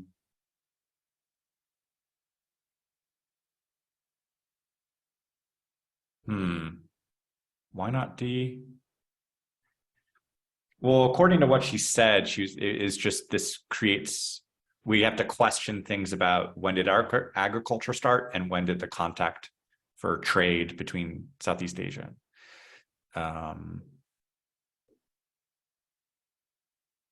I think if this was like the banana plant is more ancient than assumed, I think that would be part of a botany or biology class, And this one is part of an archaeology class. So it's the study of like ancient cultures, ancient civilizations, and the context between them.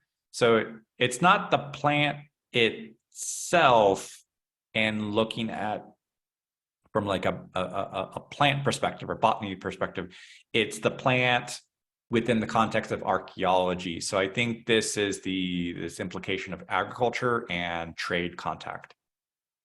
Yeah, okay. I hope that helps. That's why I would not choose D. Okay, next on here, what did the professor consider a weakness of the study on bananas? Something like still other things are missing, or it's inconclusive.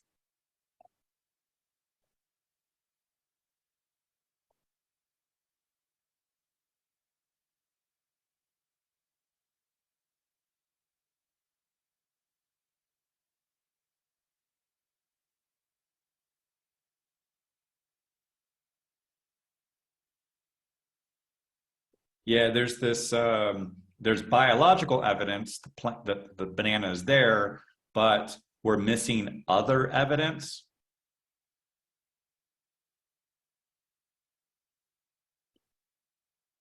Well, on this particular, so how can I know that the question has two answers?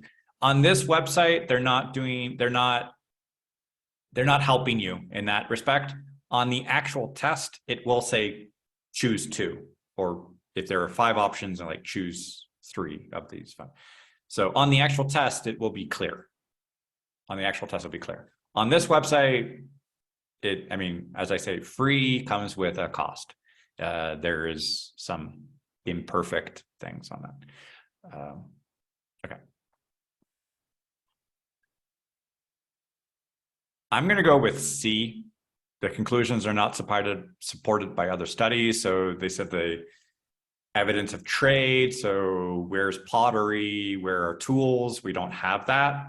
Also, if the bananas help a lot of people, like as a staple, meaning like a common food that a lot of people are eating, then we should see evidence of population growth or population kind of being supported by the production of bananas. So that would be these other studies. So it isn't just one piece of evidence. It has to be supported.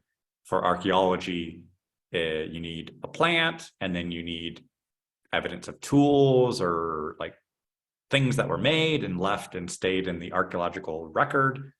And then we also need other things, like how do you see if people were there, maybe skeletons or buildings, how big a city was, but we don't have that. So more research needs to be done is what she's suggesting. Now, this number 5, this is getting towards the end of that lecture. So in terms of our notes, we're probably looking more in like these last few sentences. So I'm going to go with C. Okay, yeah. Notice how these sentences, I think I mentioned this before, the sentences are a bit more straightforward. They're not really long sentences like they would be in the reading section. It's just making sure that your notes kind of support that, what you see on that answer, and trying to see how, like, that's not a helpful answer. That's just kind of confusing. Also, A is also confusing. So they're just trying to distract you. So if you can notice, if you can go through process of elimination and say, well, like not A, not B, not D, I think the only answer that seems safe, which is the answer, that helps you kind of identify that, yeah, this is the answer, also based on my notes, and also kind of, I'm not convinced by these other answers. So that's a little bit of the approach that I'm using looking at these answer choices. Okay, and lastly here, why does the professor say this? Okay, this is another one where you're listening either the attitude or the function. Okay, so let me get the audio there.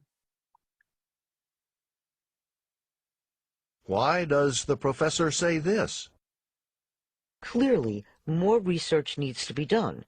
perhaps by some young scholar from this university? At least give it some thought.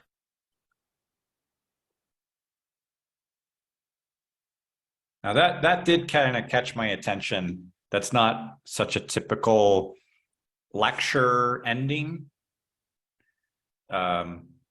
Sounds like she's trying to convince students to want to become archaeologists. Yeah, encouraging her students to do this research. So that caught my ear listening to this lecture, and I did take a note on there. I think, yeah, more research needs to be done. Give it some thought. So I did write those key words. I did write down the words she specifically said. In realizing that, okay, interpreting that message, give it some thought. She's trying to convince them. I wouldn't say to highlight the university's reputation. She says, like, maybe a student from this university. She's not saying that the university has a reputation, but she's just trying to imply that maybe a future archaeologist could be in her classroom listening to her at that moment and saying, like maybe one of you could solve this and do research.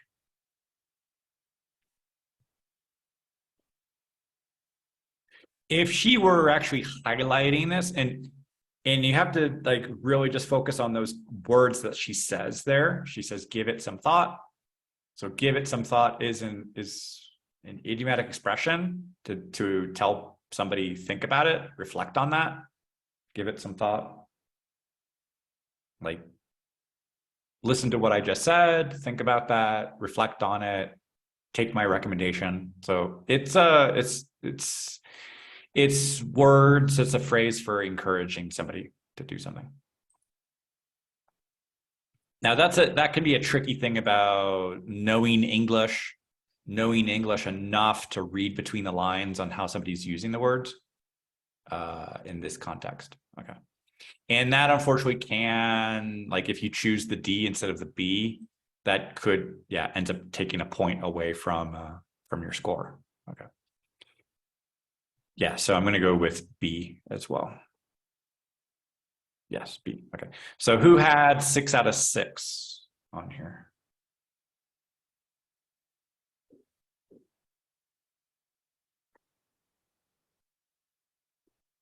Five out of six.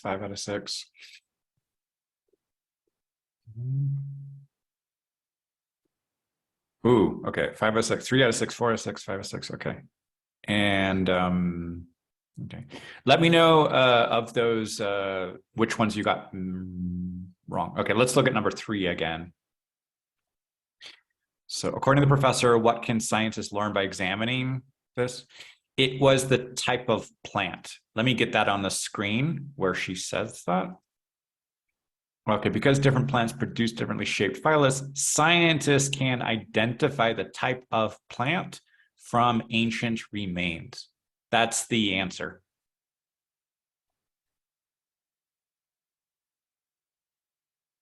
Now, this part that they dug down to sediments that were 5,000 years old, they knew that the sediments were 5,000 years old. They didn't use the phyllets to determine the age. They knew the age, and what they found there was the banana phyllets. So be careful with that, because that's like, let me give you an example here. Like, I'm drinking coffee to wake me up. I'm trying to think of how to change this. So it's not like I was awake in order to drink coffee. It's I'm using coffee to wake myself up. So the cause and the effect, or the reason and the result, be careful that you don't switch those. because those things will come up in the reading section, and they can also come up in the listening section here. So don't reverse something, and they will use that approach of reversing information to create a wrong answer. So if you say that they use the banana phytoliths to determine the age, she didn't say that. It goes by very quickly. I recognize how like you could miss that very quickly. But what's going on here is she says they knew the age, and in that soil, they found these things. It's not the other way around. It's not that they use the banana to, like, it's not like using the bananas for carbon dating the sediment. So so avoid letter B, but she does say that the scientists can identify the type of plants. So they can, yeah, what type of plant was produced. Okay, so, okay.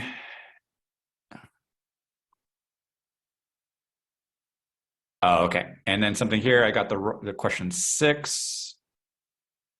Announcing her intentions to continue to study herself. Not herself, she's saying a potential student. Let me scroll down to the bottom there. And she says, clearly more research needs to be done, perhaps by some young scholar.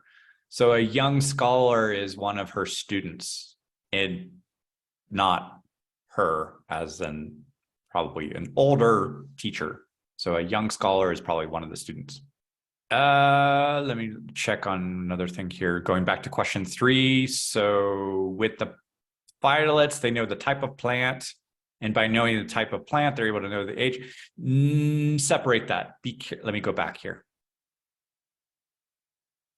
So don't mix this thing about the age.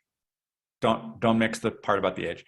It really just focus on the part where it says the scientists can learn the type of plant. That's it. That's all. That's all. If you accidentally complicate that by taking like, okay, here's the type of plant, and because we know the type of plant, we know the age. What I'm trying to say here is they already knew the age. Like I said, I'm already drinking coffee. So why am I drinking coffee? I want the caffeine to wake myself up.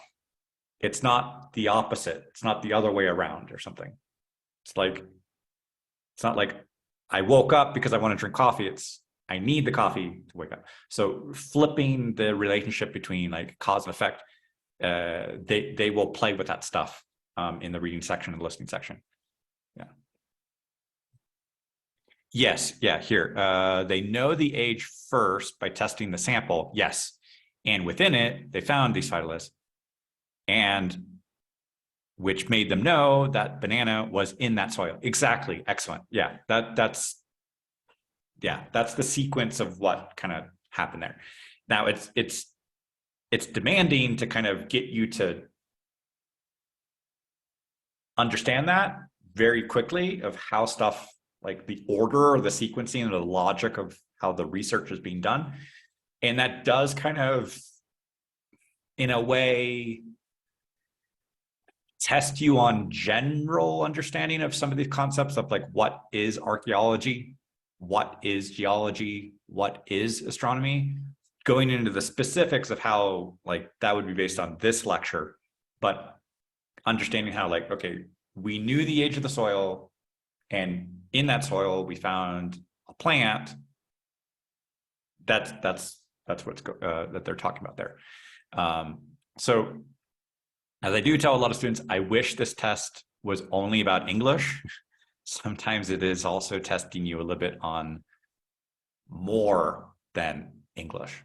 You're not meant to be a university graduate to be taking this because like you're taking this test so you could go to university. They're not expecting you to already know all of that stuff.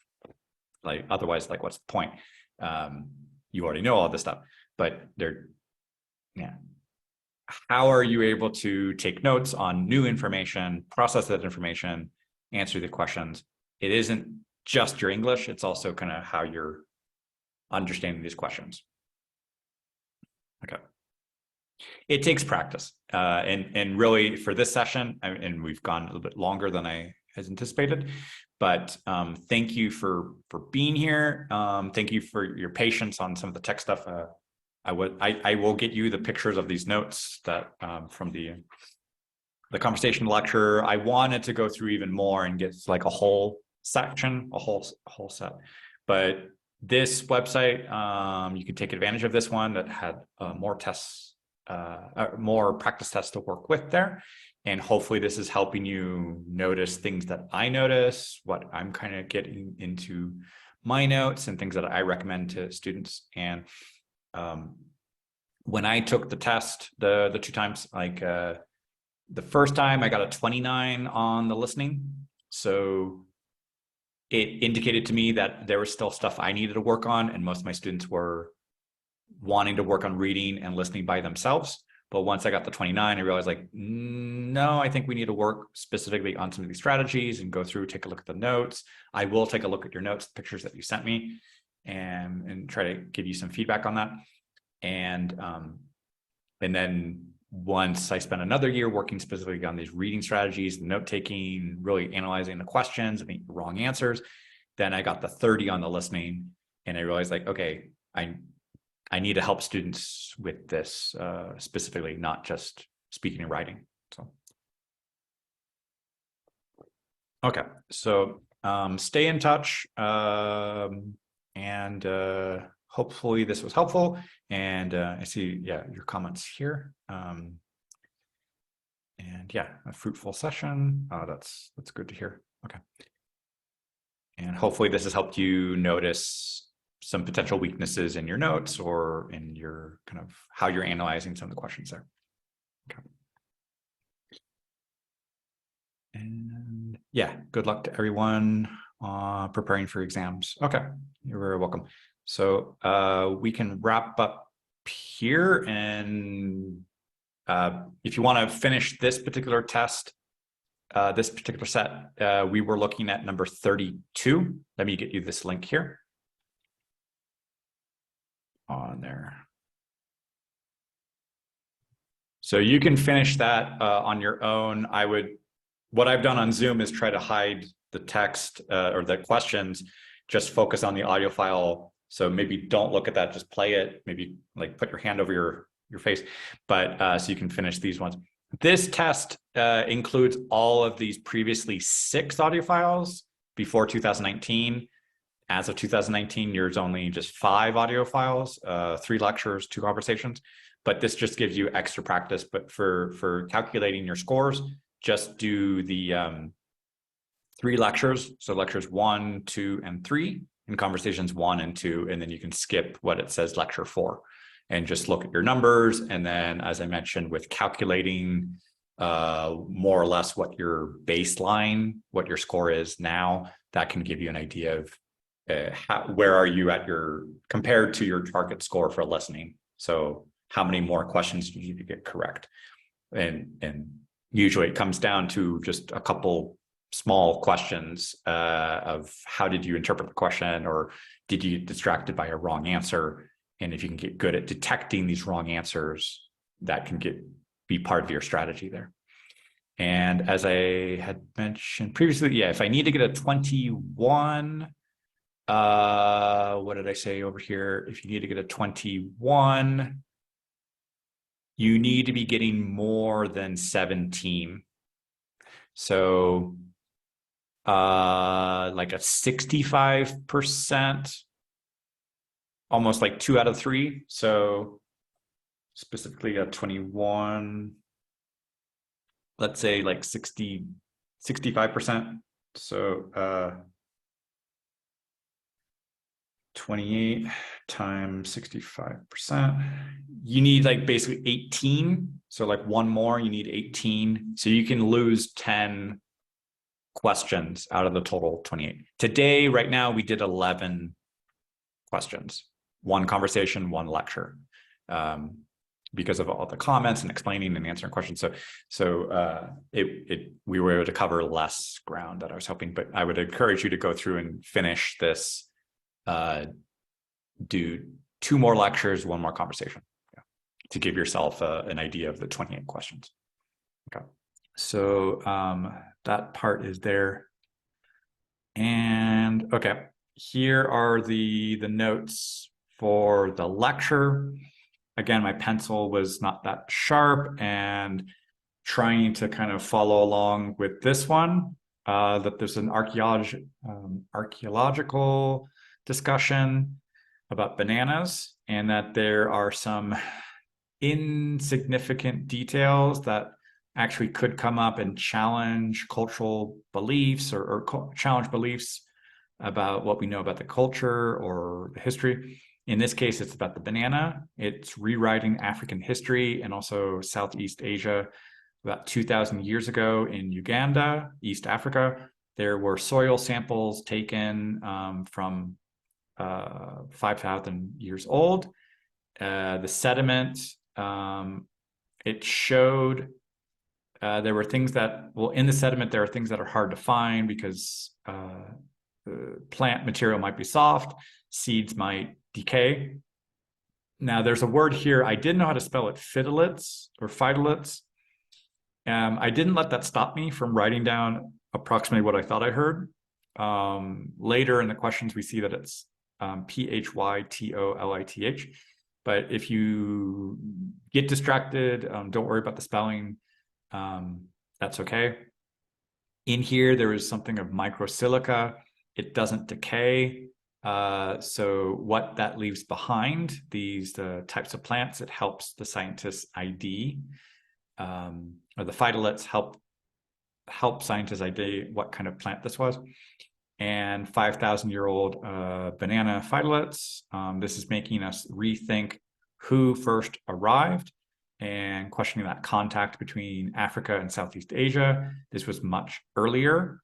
However, there is some uncertainty about trade. There should be evidence from like tools and pottery, but that's missing.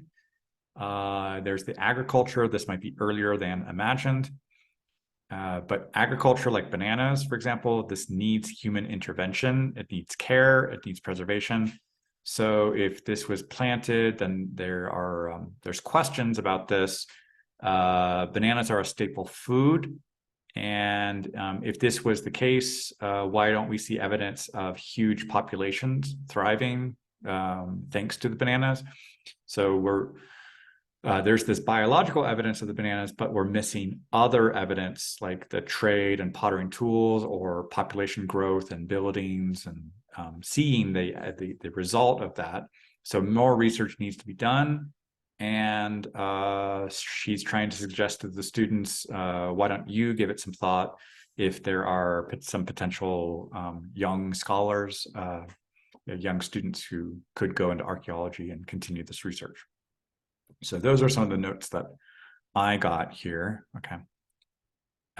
These are some student notes. So archaeology, important aspect, seems insignificant, something about the culture. There's banana, the original major history. Phytolith, so again, not knowing how to spell that word, that's okay. And then not decayed. It sounds like the word decade, like 10 years, but this is decayed, D-E-C-A-Y-E-D, decayed. And then the shape, and then identify from the remains. There's the Yukon soil from 5,000 years. Rethink previous something, and there's these arrows. Contact Africa, Southeast Asia, much earlier. Not soil evidence. Bring pottery tools. That's missing. That evidence is missing. Agriculture is earlier. This is planted. It's a staple food, not stable, but staple. And there would be large populations, but why don't we see those large populations? So it's not conclusive. And then more research should be done. That's at that end there. But yeah, these are some of these notes. Okay. This is all one long page, but I split this on the screen here. So something important, archaeology, things change, culture, banana, food, African history, Africa, Southwest Asia. I think this was or Southeast. Is it Southwest Asia? I have to check that again. I guess Yeah. And then the years, 2,000 years. Uganda evidence, 5,000 years.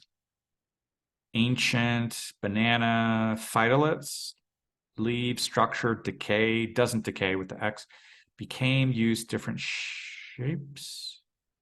Science, Uganda, 5,000 years, banana phytoliths. Feels a little limited on here. A discovery, history, contact, Africa, Asia, earlier than thought. Bring other tools, something, agriculture, start earlier. Banana, cultivated, plant care, use, something, support population in the area. Why not see evidence, missing evidence, more research, slips needs to be done, and then by this university. Okay. A few things limited in there, understanding what was going on with this evidence. Okay. But yeah, there's missing evidence there. Okay. Archaeological something next to health, banana, very abbreviated words here.